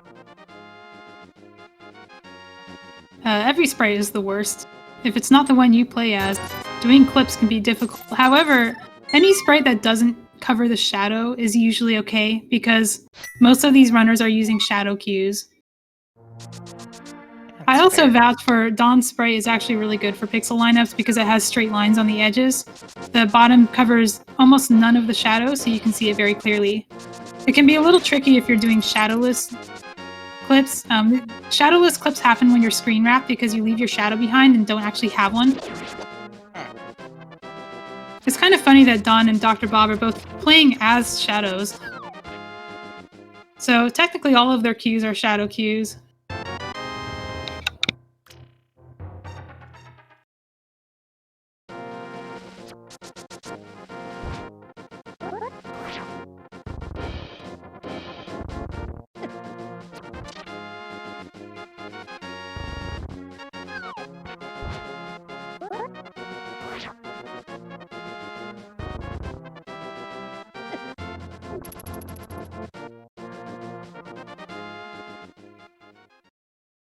Looks like we're seeing the Game Boy version of this game on renderer's side.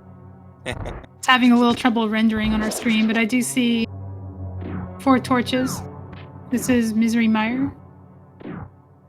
Yeah. So he's going to be getting his hammer very soon. Bob going ahead to take care of Eastern here. Going to be good for him.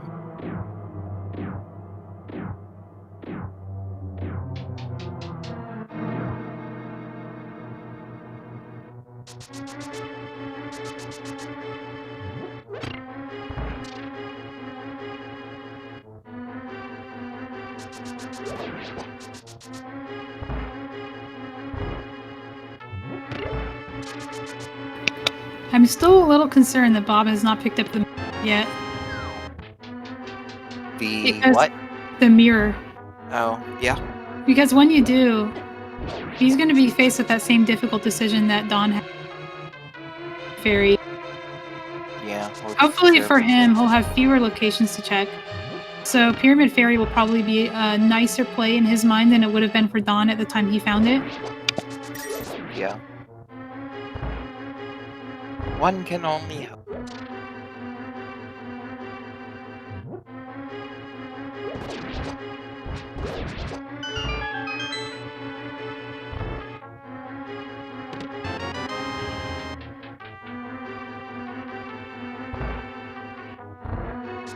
And Agatu for Treble.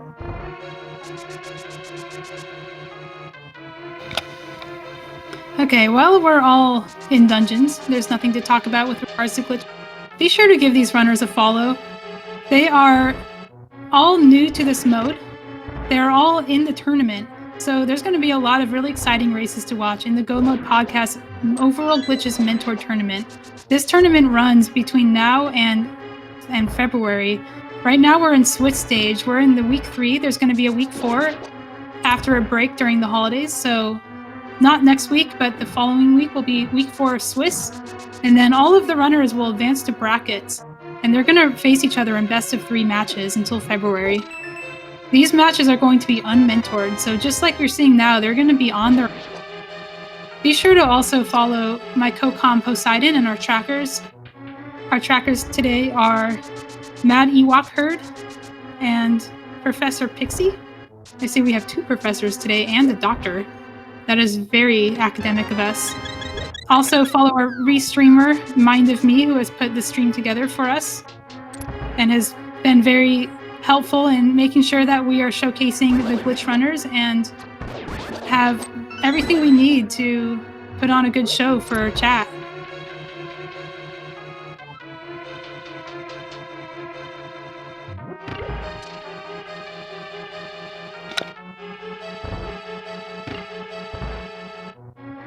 Alright, Treble going into Ice Palace.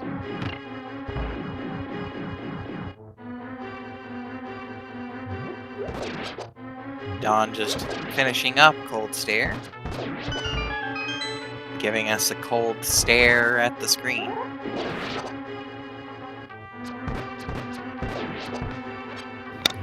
This is a lot of boss kills in a short amount of time.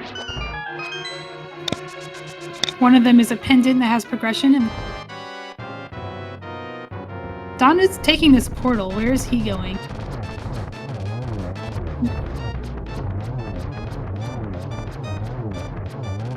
Not Don... get more beats. Oh, this is really good. Don is going to Eastern Palace. He's going to do a clip. Don's already been to Eastern. Oh, Don has been to Eastern. It's Preble who hasn't. Where is he going? Is he turning in the mushroom? Looks He must like be. Yeah, he's turning in the mushroom. Okay. Once again, 4 runners. That is very hard. He's going to pick up a potion of some sort. He has purposely used up his green potion.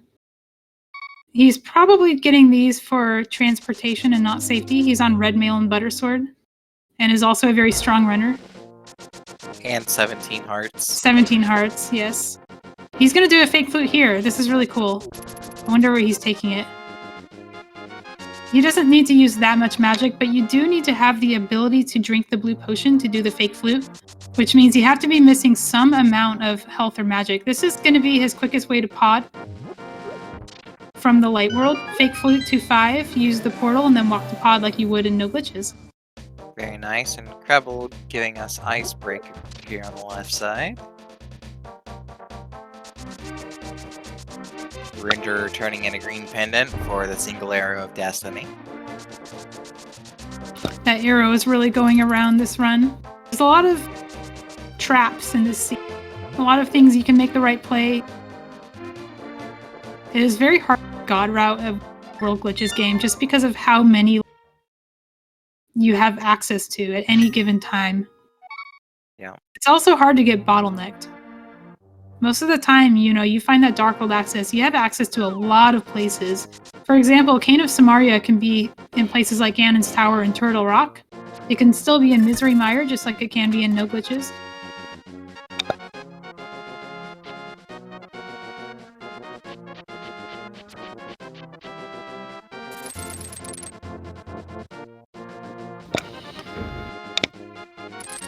On the bottom, we have two runners who are about to... Both of them have very few savory locations. I think for Krubble, it's mostly Pendant Dungeons after Ice Palace, and then for Dawn, it's mostly Overworld and Ganon's Tower, if he hasn't done Overworld. Actually, I think it's actually just mostly Ganon's Tower and like Turtle Rock. So like he has to go somewhere without the ability to full clear, and that's going to be a rather painful decision to make. Dr. Bob is going to go turn in that much.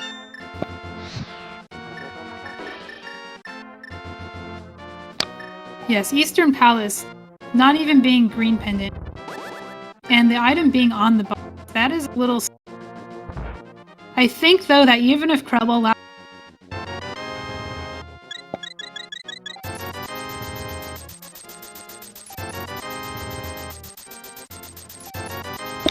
Dr. Bobtastic is also buying blue potions. Let's see. Is he going to drink them? Health? Nope, he is going to bonk on this tree. Nope, he is not. So you saw Don bomb himself into the transition, but he actually could have bonked on that tree as well to set on the pixel. Setting up for a fake flute is very similar to setting up for a fake flipper. You just have to be on the transition and then hit Y in direction at the same time. Yeah. Getting a double boss fight from Dawn and Renderer for Helm's Tour. Dr. Bob, he's doing it. He's doing the uncle. And a blinking you missed a cold stare fight for Krubble. We did. An hour and 30 minutes in, Dr. Bobtastic is almost skipped the uncle to go into the escape, has realized that he has not checked the uncle yet and is going to go here and find his mirror. This can't feel good. When you find the mirror... I predict rage slashes. You know, half of the people in the race last locationed it. Because that is what mirror on uncle is just like in this mode.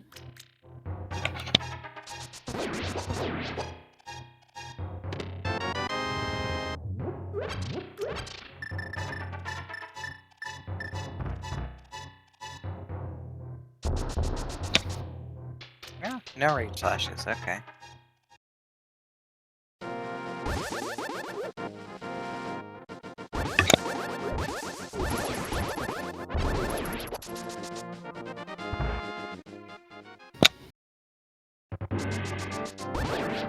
Alright, so now the only other question is when will Bob...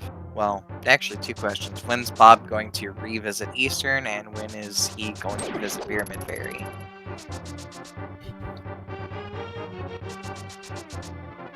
And where is Dawn going next? This is probably Ganon's Tower. Doing Spike Cave on the way is very common.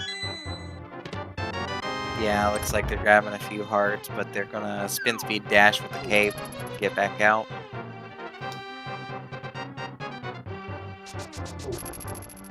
Oh yeah, hammer pegs, that's something we get to see. Oh yeah, hammer pegs. Just a blue rupee. Ice Palace, we're seeing the wave Ice Palace with the flippers. This is in logic. Renderer is doing a glitch where you wrap your screen twice.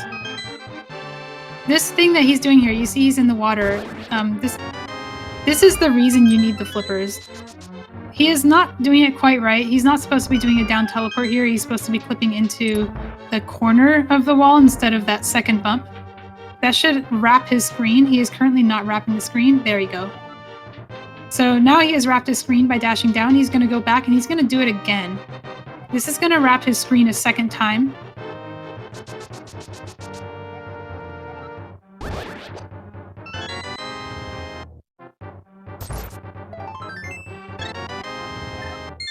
And then once he has done that, he's going to walk down. So up and then dash turn down, walk down until you can't walk anymore, and then hit the transition. That's going to do something very similar to the mirror wrap. And then he's going to walk down. Screen transition here.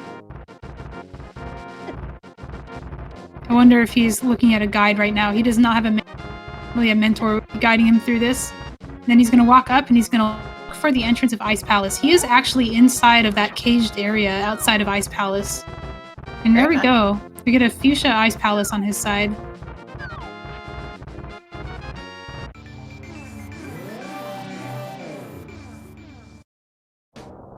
Crubble is the only one with an active flute. He is using it to his advantage to do these Kakariko checks. This is probably a Skull Woods play for him. Yep. This is good because getting that green pennant is going to lead him back to Eastern Palace, where he's going to turn it in and then do Eastern, because that is the only good time to do Eastern at this point. Don is going to Ganon's Tower. This is also very good. He's going to sequence break and find the Ice Rod, and that's going to lead him back to Turtle Rock. Having already cleared the middle and the back of Turtle Rock, going back in without the Ice Rod is going to be a very, very difficult decision. The Ice Rod is probably just here in his mind, so he's going to go look for it, and then he's going to go to Turtle Rock.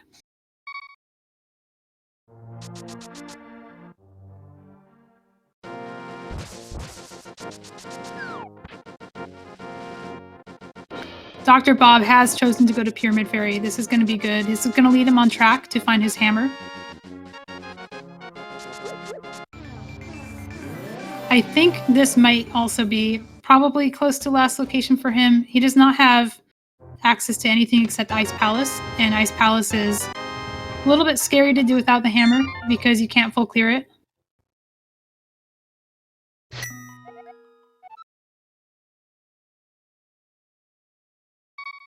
I was trying to think if Bob did Turtle Rock, but I see his hook shot, so I know he did.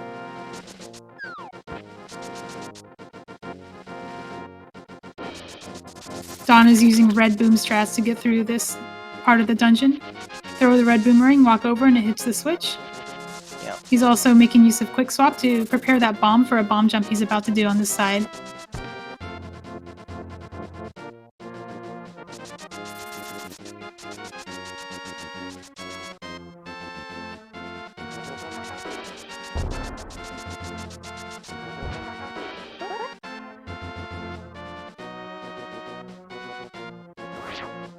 Everything he's doing is out of logic without the hook shot, but because he's still looking for the Ice Rod, this is the only appealing play.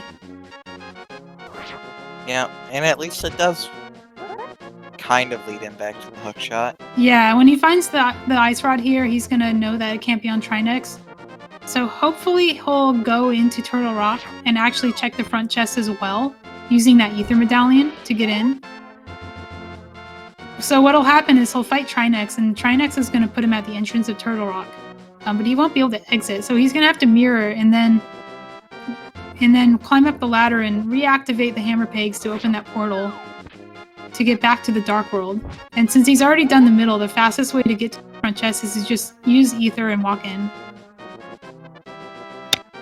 It looks like Bob's having a little bit of trouble with that clip. Yeah, so what Bob needs to do here, he's on the left, and he needs to go on the first bump. This is not an intuitive clip. It doesn't follow the usual rules. So a lot of runners will have trouble doing it if they don't have a mentor or a guide telling them where to go. Bob, thankfully, has other ways to get here, so he's just going to do that instead of trying to check every bump. Yeah, which is a very smart play. I know he has blue potion, so he can take flute. Yeah, so chat is asking, is this a seed where you have a no glitches rule set, a no glitches logic, but an overall glitches rule set? No, this is not, in fact, no glitches logic. This is overall glitches logic, which means all of these clips they're doing in the overworld are in logic and required. There's a few that are not, like mirror wraps. Fake flutes are not in logic. But most of the clips they're doing that get them out of bounds are required.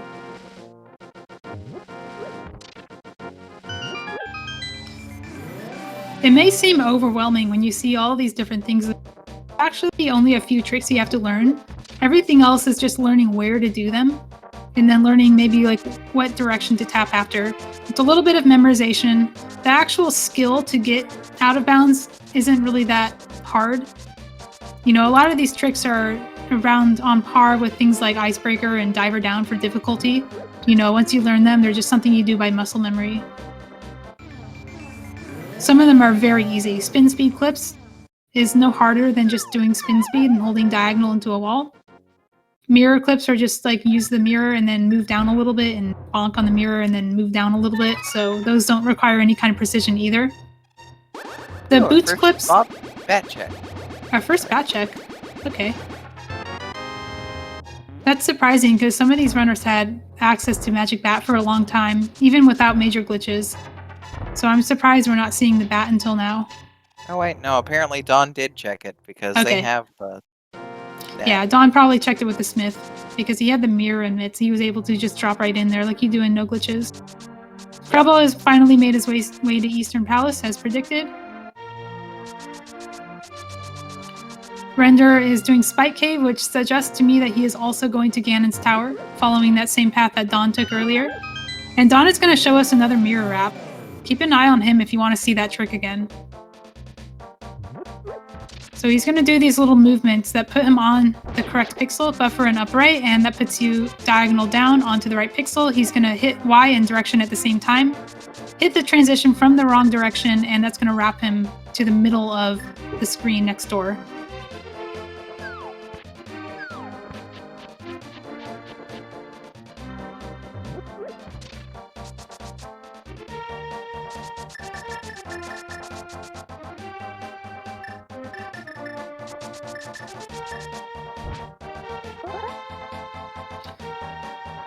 So Crubble and Dawn are actually Go mode, very close to each other.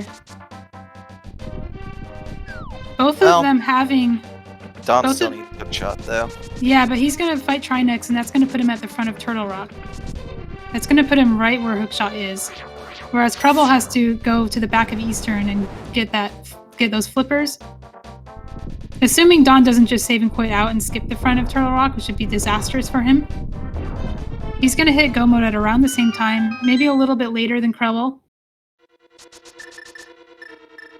It would be nice to have confirmation that Crubble has fought Aghanim too. I believe he has, given the equipment he had going into Ganon's Tower, so he's still very much ahead. Dawn still has to climb the tower and fight Aghanim too. Yeah, Dr. Bob Crabble fighting. Yeah, Dr. Bob has also done so, but he's pretty far behind finding that hammer.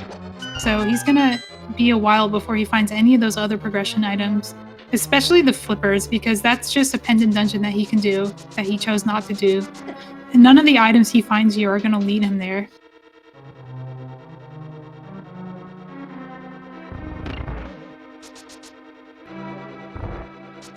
And there we go. So this is Dawn. He's mirroring. He's stuck in the head. He's gonna mirror and he's gonna walk up the stairs, hammer the pegs, and re-enter the portal.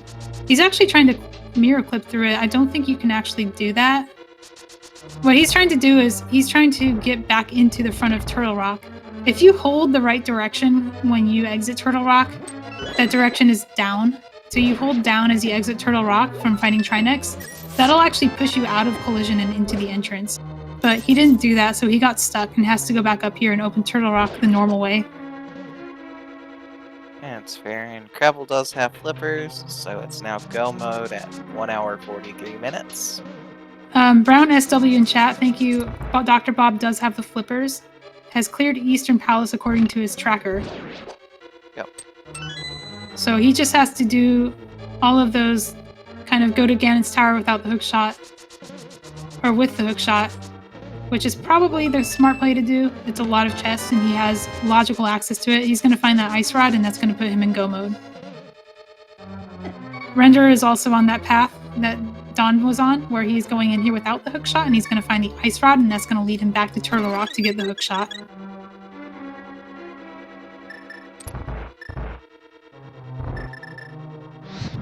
Crowbell is in Go mode and doing Swamp Palace. Dawn is about to be in Go mode, but still has to climb Ganon's Tower.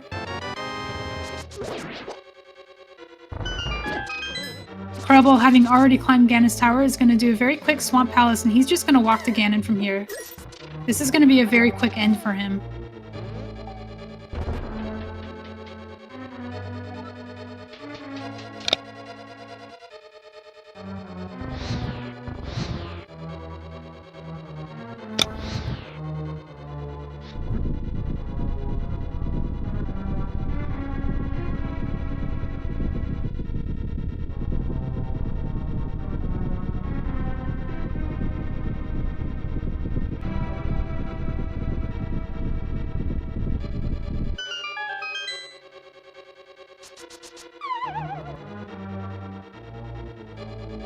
Don is going forward. He did not do the chest in the middle. That's where the hook shot is.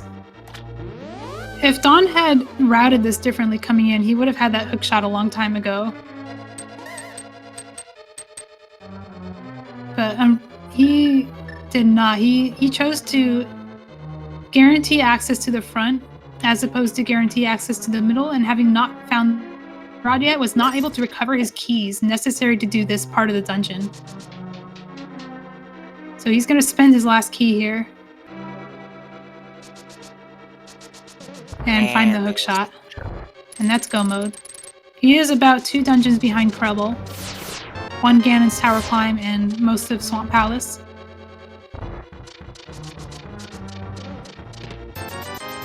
Professor Render is quite a bit behind, having not found the hook shot yet. He has to go back into Turtle Rock and do all of those things that Don just did. And then Bob is even further behind, having just found the hammer, having to go to Ganon's Tower, find the ice rod, and so on. Yeah. Assuming that's what he does and doesn't go into Turtle Rock.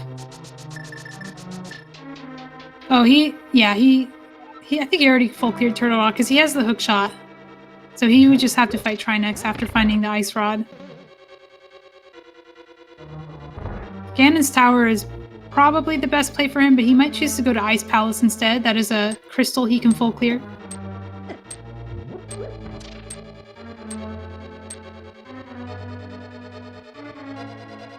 Dr. Bobtastic has hit the switch. Has not hit the switch. Interesting. Yeah, he has not hit the switch. He just forgot to. Probably used to doing spooky action in here. Does not have access to the normal method of spooky because he didn't flute here. There is another spooky you can do, but it's different, and it's a separate thing you have to learn. And it's not as good as the normal spooky. So a lot of people are off learning it. Render is mirror wrapping. He is going to walk to Turtle Rock. He's going to go through the middle. That's actually fine because that's where the hook shot is. So he's going to go in, he's going to find his go mode here.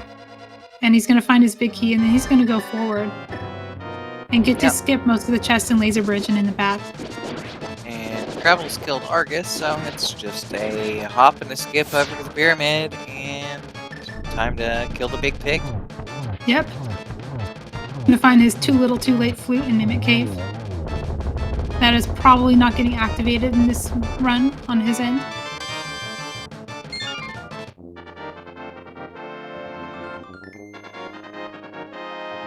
Oh yeah, so Don doing Swamp before GT Climb is slightly more efficient because when you do GT Climb, fighting Aghanim 2 will put you directly on top of the pyramid, which is closer to Ganon than exiting Swamp Palace like Krebel did. Yep. And there's really nothing he can find in one dungeon or the other that makes finding an item advantageous. In fact, I think he is not even going to chest and diver down room because there's nothing he's missing. He has silver arrows, butter sword, 17 hearts. He's going to pick up that pot just to avoid the sword spin from having his sword charge too long. Dr. Bob is going to walk out of Misery Mire like you do. He is probably going to full clear Swamp Palace. He is right here. He just found the hammer. He has full access to it. We know that there's nothing in here. He does not.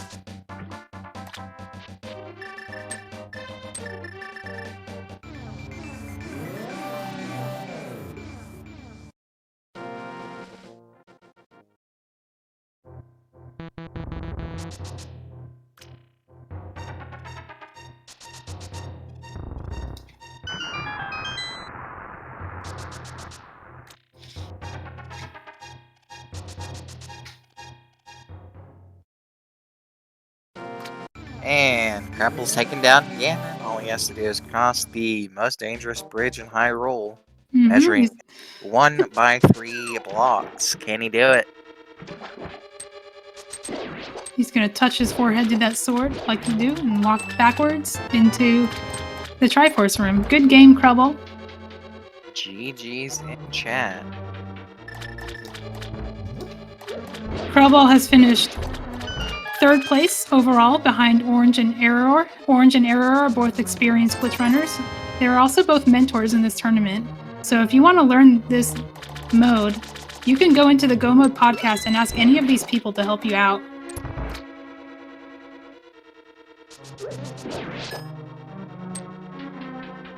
And honestly, that's only just slightly over a minute difference between Orange and Crubble from 1st place to 3rd, so they all finished very close together. That is a snipe, actually, from Error. 149.13 for Error and 149.29 for Crubble. That is fanfare difference.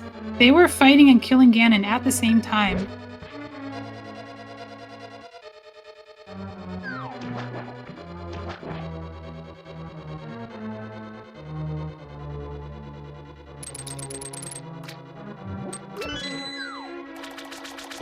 So Crowbo is in here.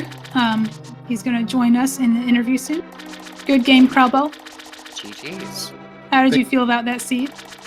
I felt like I got very, very lucky overall. I made some kind of unusual gambles for me, and some of them paid off very, very well.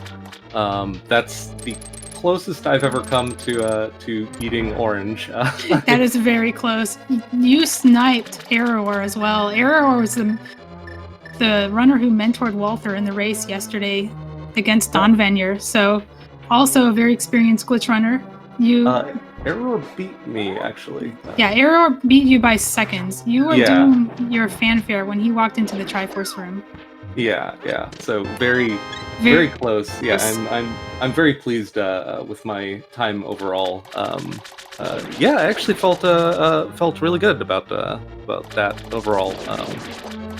Yeah, execution was definitely room for improvement, but the routing kind of felt pretty good throughout, and then the flippers hunt at the end. Mm-hmm. Yeah, with this mode, there's always going to be something in a bad location. Almost. Your defining play was to check the Uncle early and then immediately fairy to get that ether, because when Mirror is in Uncle, first of all, that makes it so that some people will just never check Uncle. Dr. Bob-tastic checked it at the hour. But it also means that going back to Pyramid Fairy is hard, because normally you route that into the escape. Having already done the escape, it can be very hard to convince yourself to return to Pyramid Fairy. So both of our other runners, Don Venier and Professor Renderer, put that up for quite a long time, getting that Ether Medallion late.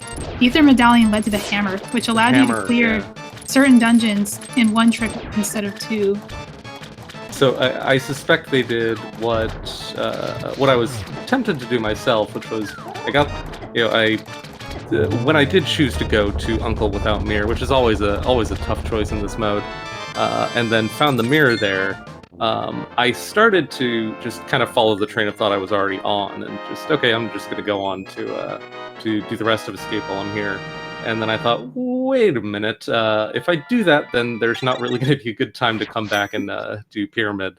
Yes, not orphaning locations. That is a strong routing skill in this mode. It is so hard to resist. Oh, I can do Ganon's Tower, or I can do this and that. We had a race recently in the tournament where a runner was one item from Go Mode and almost skipped a very easy Overworld location that was nearby in favor of dungeons, and his mentor said, no, just open these, and it turns out to be his Go Mode item. So Yep. It's very easy to leave in the map when you're doing this. Oh yeah. But this was a lot of fun. I got to demonstrate the newest feature of my sprite shuffler, the ability to swap in a random bunny sprite. So I missed that. I hope people enjoyed that. Yeah, it was it was the Link sprite with all of Link's head poses on party mode. Link What was does that mean? kind of he was partying the whole time. He was like Okay. waving his arms in the air. He was Oh, I having mean, good as a time. bunny. Yeah, no, that But, sprite shuffler is fun. That's always yeah, the but treat to then- see. But then the newest feature added, I think just like a couple days ago, was the ability to swap in a random bunny sprite. So the bunny sprite for Link this time, which you only got to see a couple times when I got hit by bunny beams, which actually one time I did on purpose. But Very nice. just having fun. But it was the bunny sprite from the Rydia sprite from FF4, Oh, okay. like dancer Rydia costume. So have a little fun. Don is fighting Aghanim too. He's going to drop into Ganon very soon and very likely be our second place finisher on Restream. Krubble, I have a question for you. Mm. Were there any moments where you said, "Oh shoot, I don't have a mentor. What do I do?" What? I think, there was one moment in GT when I was a little confused about my GT routing. I kind of went hope room and then went left and then started to do the bomb jumps and then thought, wait a minute, if I find hookshot on the right side, then that'll speed things up a lot. And so I went back right, and then I thought the moment I did that, I thought, oh, wait a minute, I think GT logic still confuses me a lot. So it's Yes, I think GT logic hookshot is scary. probably can't be on the right here. I'm not sure. So that was definitely a moment where I thought, oh man, if I had Espeon in my ear right now, this would... Well, you usually have Espeon in your ear. You're very lucky. World who understands Ganon's Tower. Yeah. And the video where he explained it is no longer exists. So he is going to die with that knowledge. No one else is ever going to know it ever again. Well, except he'll be mentoring me in my race against Adalor in the tournament this later today. So there you go. So if you need maybe it'll come in handy. if you need help with Ganon's Tower key logic, ask Krubble, because by the end of this tournament, he'll be very familiar with it. Oh, absolutely. Oh man. And then the other moment when I really started kind of having indecision was I think it was after I finished Ice Palace, and it just became, okay, I have 6 crystals. The world kind of just opened up. Where do I kind of start chasing density for hunting down those flippers? And yeah, having a mentor is always helpful there. Oh, actually one of probably the single luckiest moment of this race for me was I was kind of doing my standard opening, just going through the routine, and I found Shovel at some point, but I forgot that I had it. Yes. I finished the kind of standard Graveyard Rush to Kakariko to Desert, that opener, and then did a save and quit. And the moment I did, I looked back at my tracker and saw, oh, wait a minute, Shovel Spot is green. I really should have routed that in. Oh my god, when am I going to do that? I was like, you know what, I'm just going to do it right now before I forget. And it was the Moon Pearl. That could have screwed me over so bad. All right, Don Venyer has finished at 157.31, so he'll in interview as well. Congratulations. This is a 4th place finish behind Krubble. I'll get to earn a few racetime.gg points. Yes. Farming your opponents. Yeah, Dawn and I have raced against each other in I think several races in this mode at this point. Yeah, both of you have been in. Yeah, most a lot of of the the things, some of the weeklies. We haven't faced each other in the tourney yet, but No. But he usually, I think he's like, a very scary opponent. He usually, but I feel like I'm slowly closing the gap. I feel like I usually get between like 5 and 10 minutes. So. Well, you're 0 in Swiss for nothing. Yeah, the tournament so far has gone pretty well for me. Having a good time and had some had a few fortunate races so far. So hopefully that continues. Don had 2 races yesterday, so skipped out on the weekly race that we hold on Wednesday, 10:30 Eastern, but probably would have kicked my butt as well because I got second to last place in that one. Oh yeah, yeah. I think Mama, you and I routed yesterday's weekly race pretty similarly, and similarly, unfortunately. I had Sword Go mode with 7 crystals and Aghanim 2 defeated. Yeah, pretty weird. Weird seed. If you want to join these weekly races and you're interested in overworld glitches, first you could stop by the Discord, as I mentioned, to learn how to play the mode. The weekly race is something I just make a race room every Wednesday night at the same time. We're also talking about organizing times that are more European friendly or more Eastern United States friendly. So keep an eye out for those as well. If you go into the main Discord and subscribe to the OW Glitched role, you'll get a ping for glitch seeds that are being raced that are open. You can also ping yourself and just pick up a race with anybody you like. There's quite a few more racers in this mode than there were 2 months ago. So you may be surprised who joins your room. Don't be shy. Yeah, it's really cool to see kind of this little sub-community of the general rando community kind of growing, and like so much learning is going on, and it's just it's really fun. I'm glad, like, because it's a really busy season with everyone practicing for League, and I know Dawn and I are both practicing for League playoffs. That's still going on. So really busy times in the rando tourney scene. Indeed. Oh, and I see Walter just finished. I wonder, who were the 4 on restream? It was me, Dawn, Professor Render, and Dr. Bobtastic. Okay. So we're fully staffed at this university. We've got 2 professors and a doctor. and a Moogle. Oh no, wait, I wasn't. That's right. I wasn't using my usual Moogle sprite today. I was using Party Link. Party Link. I like that. Oh, and for anyone curious on how to get a similarly amusing sprite, you can go to a shameless self-plug. You can go to github.com/Graldel, and there's a script you can use to generate shuffled and randomized sprites, and you can get pretty crazy with it. You can make some sprites that are a mishmash of all 322 sprites, and that gets very confusing very quickly. Or you can go as simple as just keeping everything normal and swapping in a random bunny sprite. So it's I think people have been having fun. I've certainly been having fun with it, but I'm easily amused, of course. I feel like that's a trick that needs to be thrown into Festive at some point. Yeah, that the original idea for it was just kind of an offhand comment in the Sprite Dev channel on the main Rando Discord by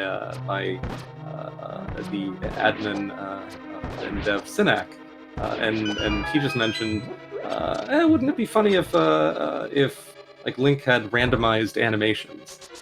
And I think what he had in mind was something more like, when you when you swing your sword, it does lifting, or something a little more coherent than that. But I heard that idea and I thought, that sounds hard. Like, that sounds like it would be difficult to specifically craft all the individual frames. But what's easier than that is just writing a script that kind of just does all the randomization for you. That's how we ended up with my trademark Frankensprites. All right, Don Venyer. He wanted to kind kind of put in the message that he shot was going to be his go mode because Ice Rod was hookshot locked, so it couldn't be on Trinex. He also felt bad for skipping Lava Chest so many times when he had the opportunity to get it, which would have smoothed out his routing quite a bit.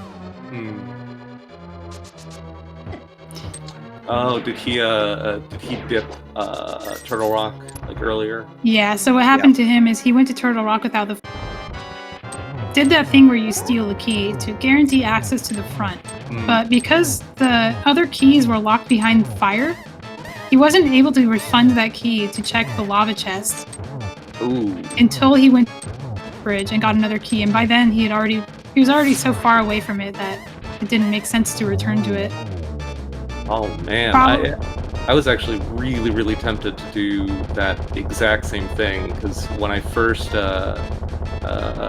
went up Dark Death Mountain and I was doing the Super Bunny check and the one chest in Hookshot Cave, the bonk chest in Hookshot Cave, and then I'm faced with the dilemma. I have the cane, so I have access to a few items in Turtle Rock, but there's also Catfish sitting right there, and I can't really route in both of them like in the same trip. And like Catfish is never going to get more efficient than it is now.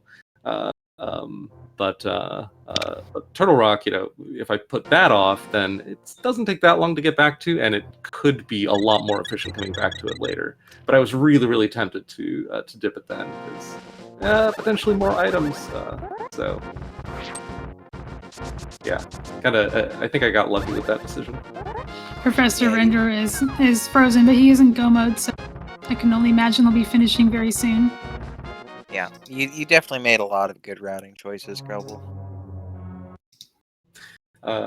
Yeah, I think the fact that I came as close to beating Orange as I've ever done before is evidence of that. Yeah, the seed kind of just generally went my way. Orange is one of the strongest opponents in Overworld glitches. The second highest elo for racetime.gg. So definitely no mean feat getting within 1 minute of him. Yeah, he's a great mentor in this tourney and has like super strong execution, but also like I think like routing just skill and ability to think on his feet. I agree. Yeah. I think Orange is one of the best routers. He always makes good decisions. Yeah, I find, and one of the things that I still find harder to do on my own, and like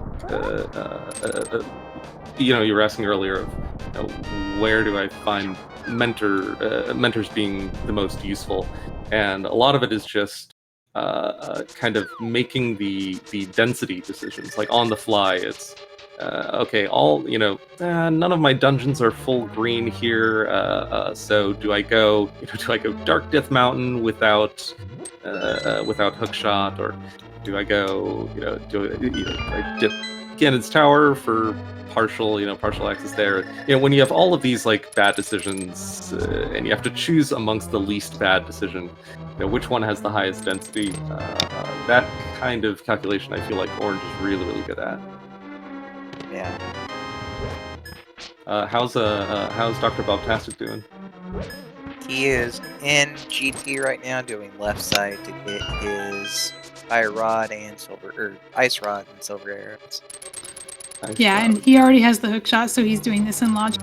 He just has to quickly go back to Trinex, and he already climbed Ganon's Tower. He can hover. He did that very early. So all he has to do is fight Trinex and go back to Link's house to go to the Dark World and fight Ganon. Oh my gosh, another person in the mentor tourney that can hover. I feel like I'm in the minority that can't. Well, I don't know. There's a few who can, a few who can't. But hovering isn't everything. Dr. Bobtastic got a mirror an hour 30 minutes in seed, and that made a bigger difference than being able to hover. Look at that Spike just sitting there. I believe that happens because Stalfos threw a bone in the other room on the end. If I'm not mistaken. It's a very silly glitch that can happen in Ganon's Tower. It doesn't really do anything, it just makes the Spike freeze in place. I'm gonna actually pull up the Twitch stream so I can see what's going on too. Oh no, actually, I'm not going to do that. I am going to go and grab lunch. So I will say goodbye to you all, and thank you so much. Thank you for doing commentary, and thank you to the tracker and restreamer and everyone. It's always fun being in races on Speed Gaming, and it's always fun being on Restream. So Indeed. yeah, thank you all so much. Thanks for running. GG's. There's going to be another Overworld Glitches race happening on Speed Gaming next Tuesday at 9 o'clock Eastern. If that time zone appeals to you, feel free to join in, watch the race, join the race if you play this mode. If you don't play this mode, you can cram for it by joining the Go Mode Podcast Discord or the main Rando Discord and asking for help.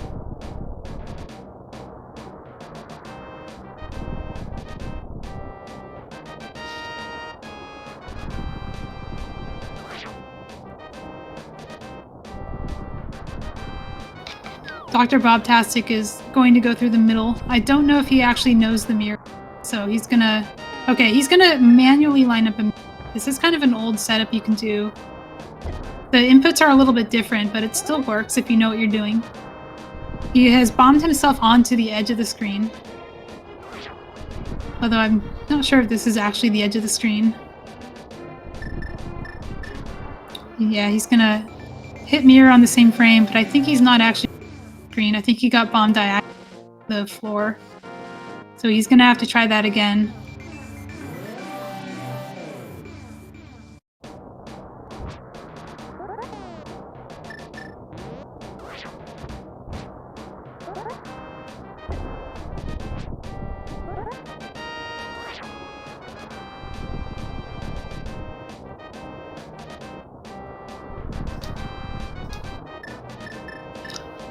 Professor Render has finished, even though we can't see it. He finished with a time of 2:12. GG, Renderer. GG.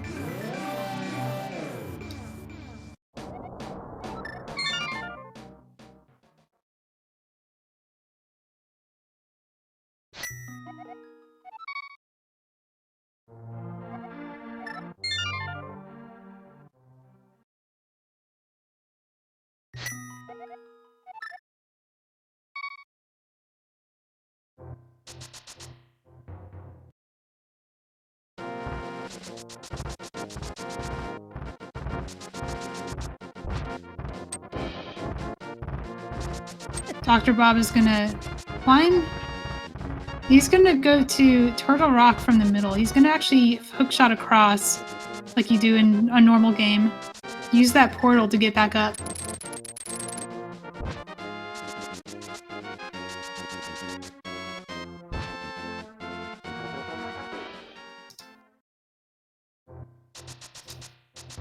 So Render has decided to join us for an interview. He'll be joining us in a second. Provided that his internet cooperates. This restream issue is on his end. He is having trouble connecting, so hopefully he can connect via voice and still be able to talk to us. Yeah.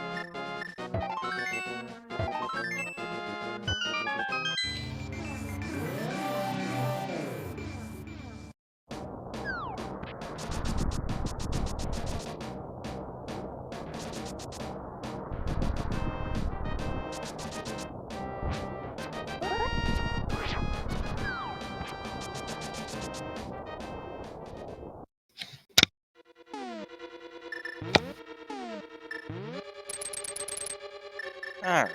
Bob's in rock now. And we are joined by Professor Render. GG. GG. How did you feel about that seed?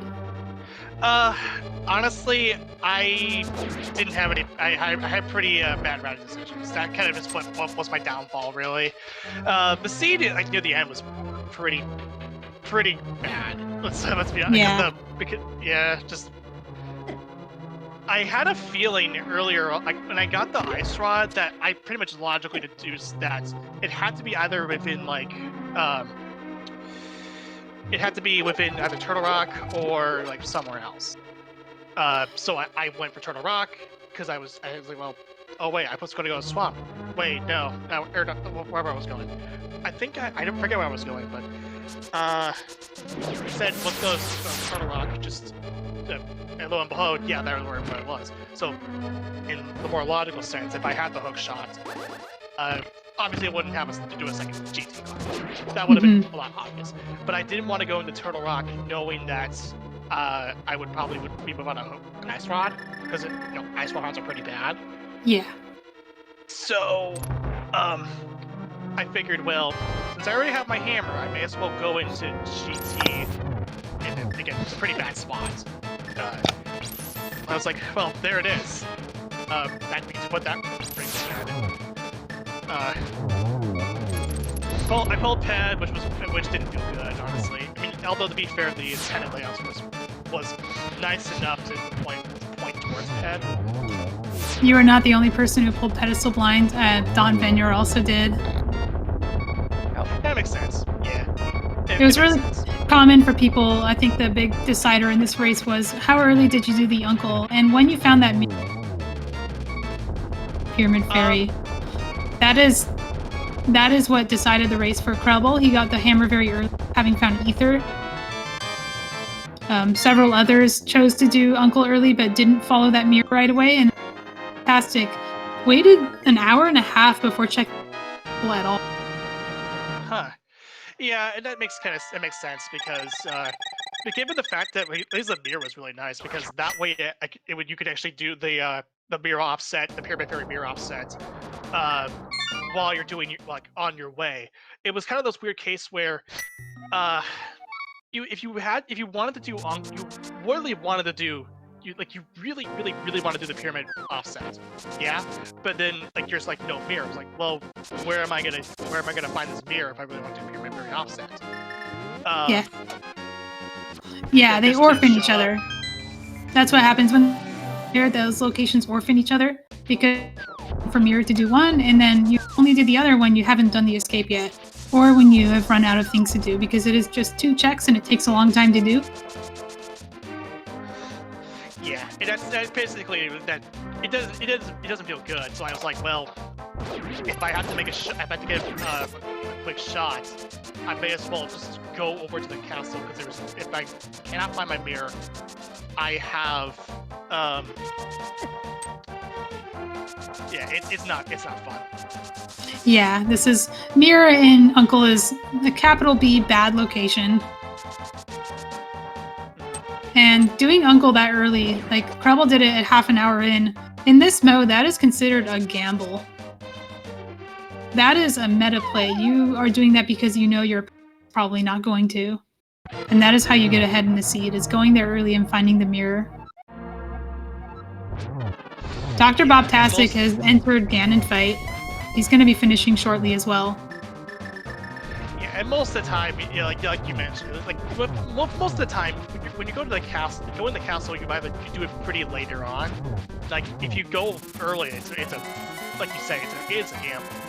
And you gotta make this shot count. And as far as Krelbel's concerned, that shot landed dead on. Yeah, with that pyramid fairy leading to progression, leading to the hammer, that was a do or die play. There was really no other way to route the seed where you don't do things that are unsavory, like going into Ice Palace without the hammer. Nobody did that, but it was very close on some people's side. Don Venure was between that and going to GT without a hookshot to sequence break the Ice Rod to find the hookshot. He had routed Ganon's Tower, or had routed Turtle Rock in a way that orphaned the hookshot because of the way he spent keys. Right. Also, chat's noticing that Bob's giving us silverless Ganon because he mirrored right after getting the ice rod. Oh no, that's okay. It's good practice. Y'all. Can't blame him for that. I mean, the ice rod could have been in some other locations, or the silver arrows could have been in some other locations. Silverless Ganon's the end of the world. He has potions. He has 19 hearts. And he has Red the skill man. to pull it off. Half magic. Oh, You got he- everything. Where That's was Yeah. that? Where was that actually? Hookshot. Hookshot Cave. It's So my if Hookshot was favorite your game. go mode, yeah. He hovered to that chest but didn't make the other chest. So he had to return to it to check the other two.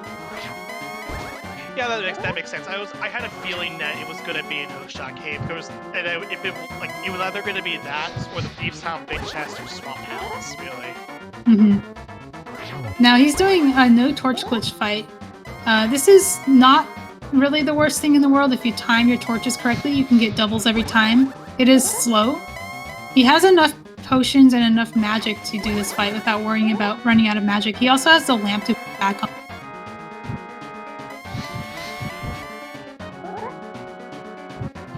So, Renderer, were there any moments during the seed where you wished you had a mentor by your side? Now, I kind of feel like if I had one of the many cases that I would have loved to have a mentor, there like the one for what was it? The two pod creatures from the hook shot from the Catfish Channel area, just in a pod and clip down there. One other one was probably just doing the bonk setup for D&D, because I'm more familiar with the hook speed, the spin speed setup, where it's a lot safer to work on. Although it takes a couple of transitions to get through. Remind me to teach you the safe method to do it on that slope that we kind of discovered recently.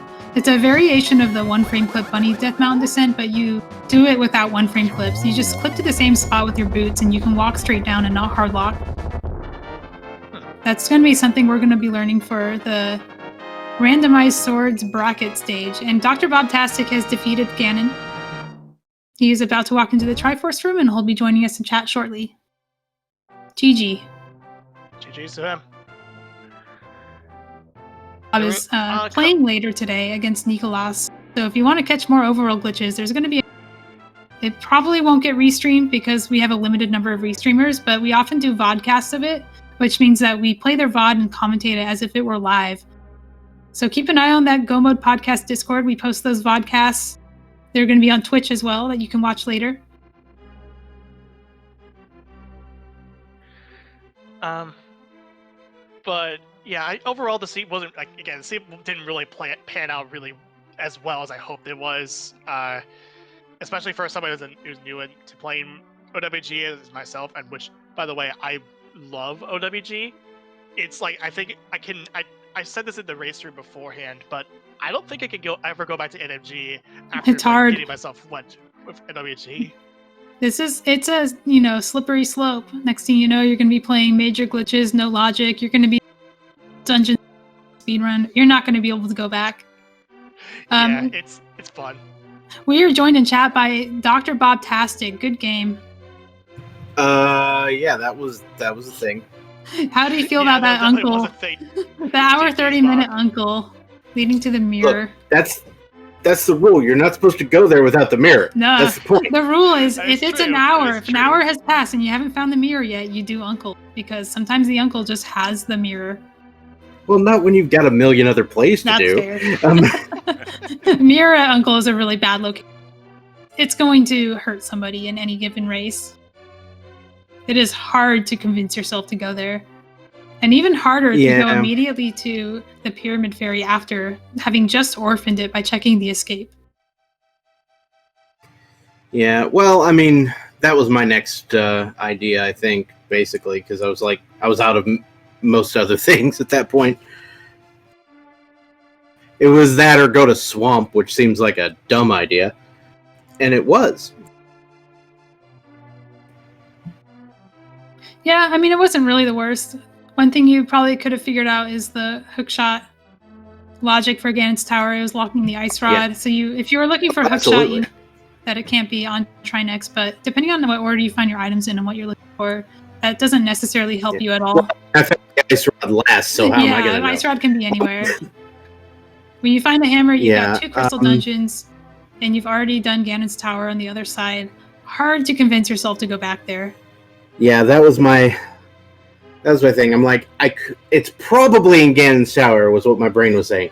It's probably there, but I have like 3 other crystal dungeons that I need to finish, and I'm gonna have to do them anyway, so I might as well go. Yeah.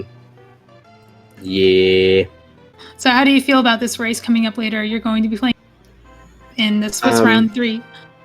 I'm just, looking forward to handing my opponent a free win, because that's how it tends to go. Oh boy. Yeah. I mean, Maybe I'll have a good seed. Like, I have managed to like sub 130 one of these before, That's a good time. but it was a good seed, and this one kind of threw me for a loop. This is a bad seed. Hardly anybody is going to be sub 130 like this. I mean, if I decided to, I don't even know what. Like, I guess not going up GT the first time would have actually helped in this case. That would have been fun. Well, it depends. Going up GT means that you got to single dip the top. It was just bad luck that the ice rod was in the other side. The ice rod could have been in any of those other locked by the hammer, including swamp and ice. So Yep. it wasn't necessarily a bad decision to go there. And I had my brain was sitting here like, I kind of want to go into Ice Palace, but no, I don't want to not finish it. So, worked out okay. Mm-hmm. Let's see, what was my other thing? I was slightly relieved when I found the mirror because I forgot how to do the magic bat clip. Also, I messed up the mirror wrap to get to the laser bridge. The thing is I didn't get the mirror on the right frame. Well, I think what actually happened is when you bombed yourself into the transition, the bomb hit you diagonally and didn't actually put you on the transition because you got stopped by that south wall. There is a kind of... Well, that was the first one. But then the second, I eventually got myself onto the transition, but then apparently I hit the mirror too late, and then I was on the other side of the wall, and I'm stuck, and I can't do a When you're on blame the other thing. side of the wall, So you can actually do the same input after the wrap, where you back on the transition, but because it's a normal transition, you can just try again. There's also another setup that requires some certain inputs when you're on that like sheer clip face when you would normally wiggle across. You can wiggle across in a certain way that puts you on a different pixel that will let you mirror wrap and then just hold right and transition. And it's a lot easier if you know the inputs. So you can go into our Discord and ask how to do that, and somebody can show you how. Or you can ask your mentor during the race as well if you end up in that situation, because they can just walk you through it. We'll see.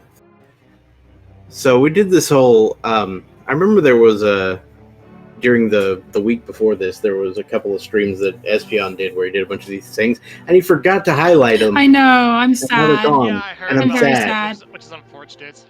Rip in peace. Maybe one of you guys will be our mentor next year and you can make your own video explaining the key logic. Krubble has been mentored by Espion in just about every, so I'm putting that onus on him to make the key logic video next year. Key logic I can understand, because I do a lot of cross keys, and I'm just like, well... Oh, that makes sense. Hey, maybe you can make the Ganon's Tower and Turtle Rock key logic video. Yeah. Any final thoughts before we cut stream? Really, just again, say just didn't pan out the way I really wanted to. Had some bad routing, and you go up from there. And also, please, please make sure you tune into the Goma Podcast Discord, because also the Mentor Tournament. It's can't stress it enough. Overworld Glitches is probably one of the most. It's really exciting to play. If you have not tried it, it's nice to have. It's nice to learn about it too. Thanks to comms, trackers, even SG for even put on Overworld Glitches to begin with. I was really excited to see that when it actually got on the schedule. Yeah, and thanks to putting on another one for the American time zones at night. That's going to be a lot of fun. We're going to have another one of these Tuesday if you would like to join in. That's also during our time off for the tournament, so people won't have to worry about scheduling conflicts with this tournament. Also, shout outs to exactly 8 out of 9 items checked.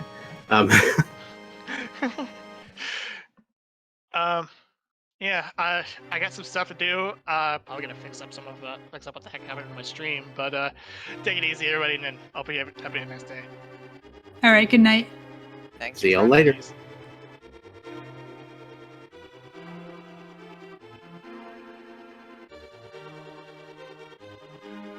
All right, coming up on Speed Gaming, we have a league race on Speed Gaming 5. It's actually commented by one of our racers today, Don Venier. This is a open league. This is going to be 2C versus Glan, representing OK Game and Team Moyai.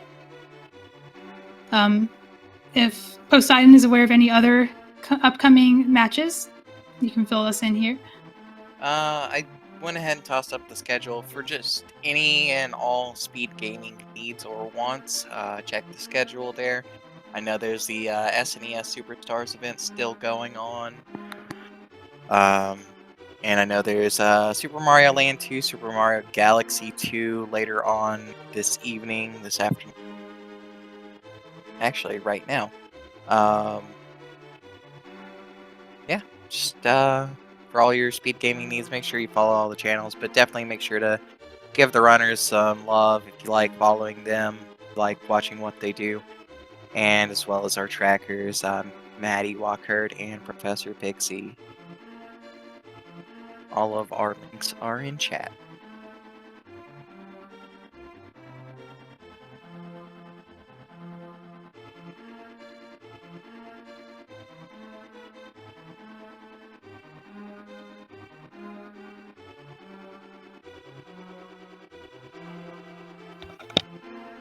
But with that said, I believe that will do it for us today. So, everybody, I'll take it easy and be safe. We'll see y'all next time.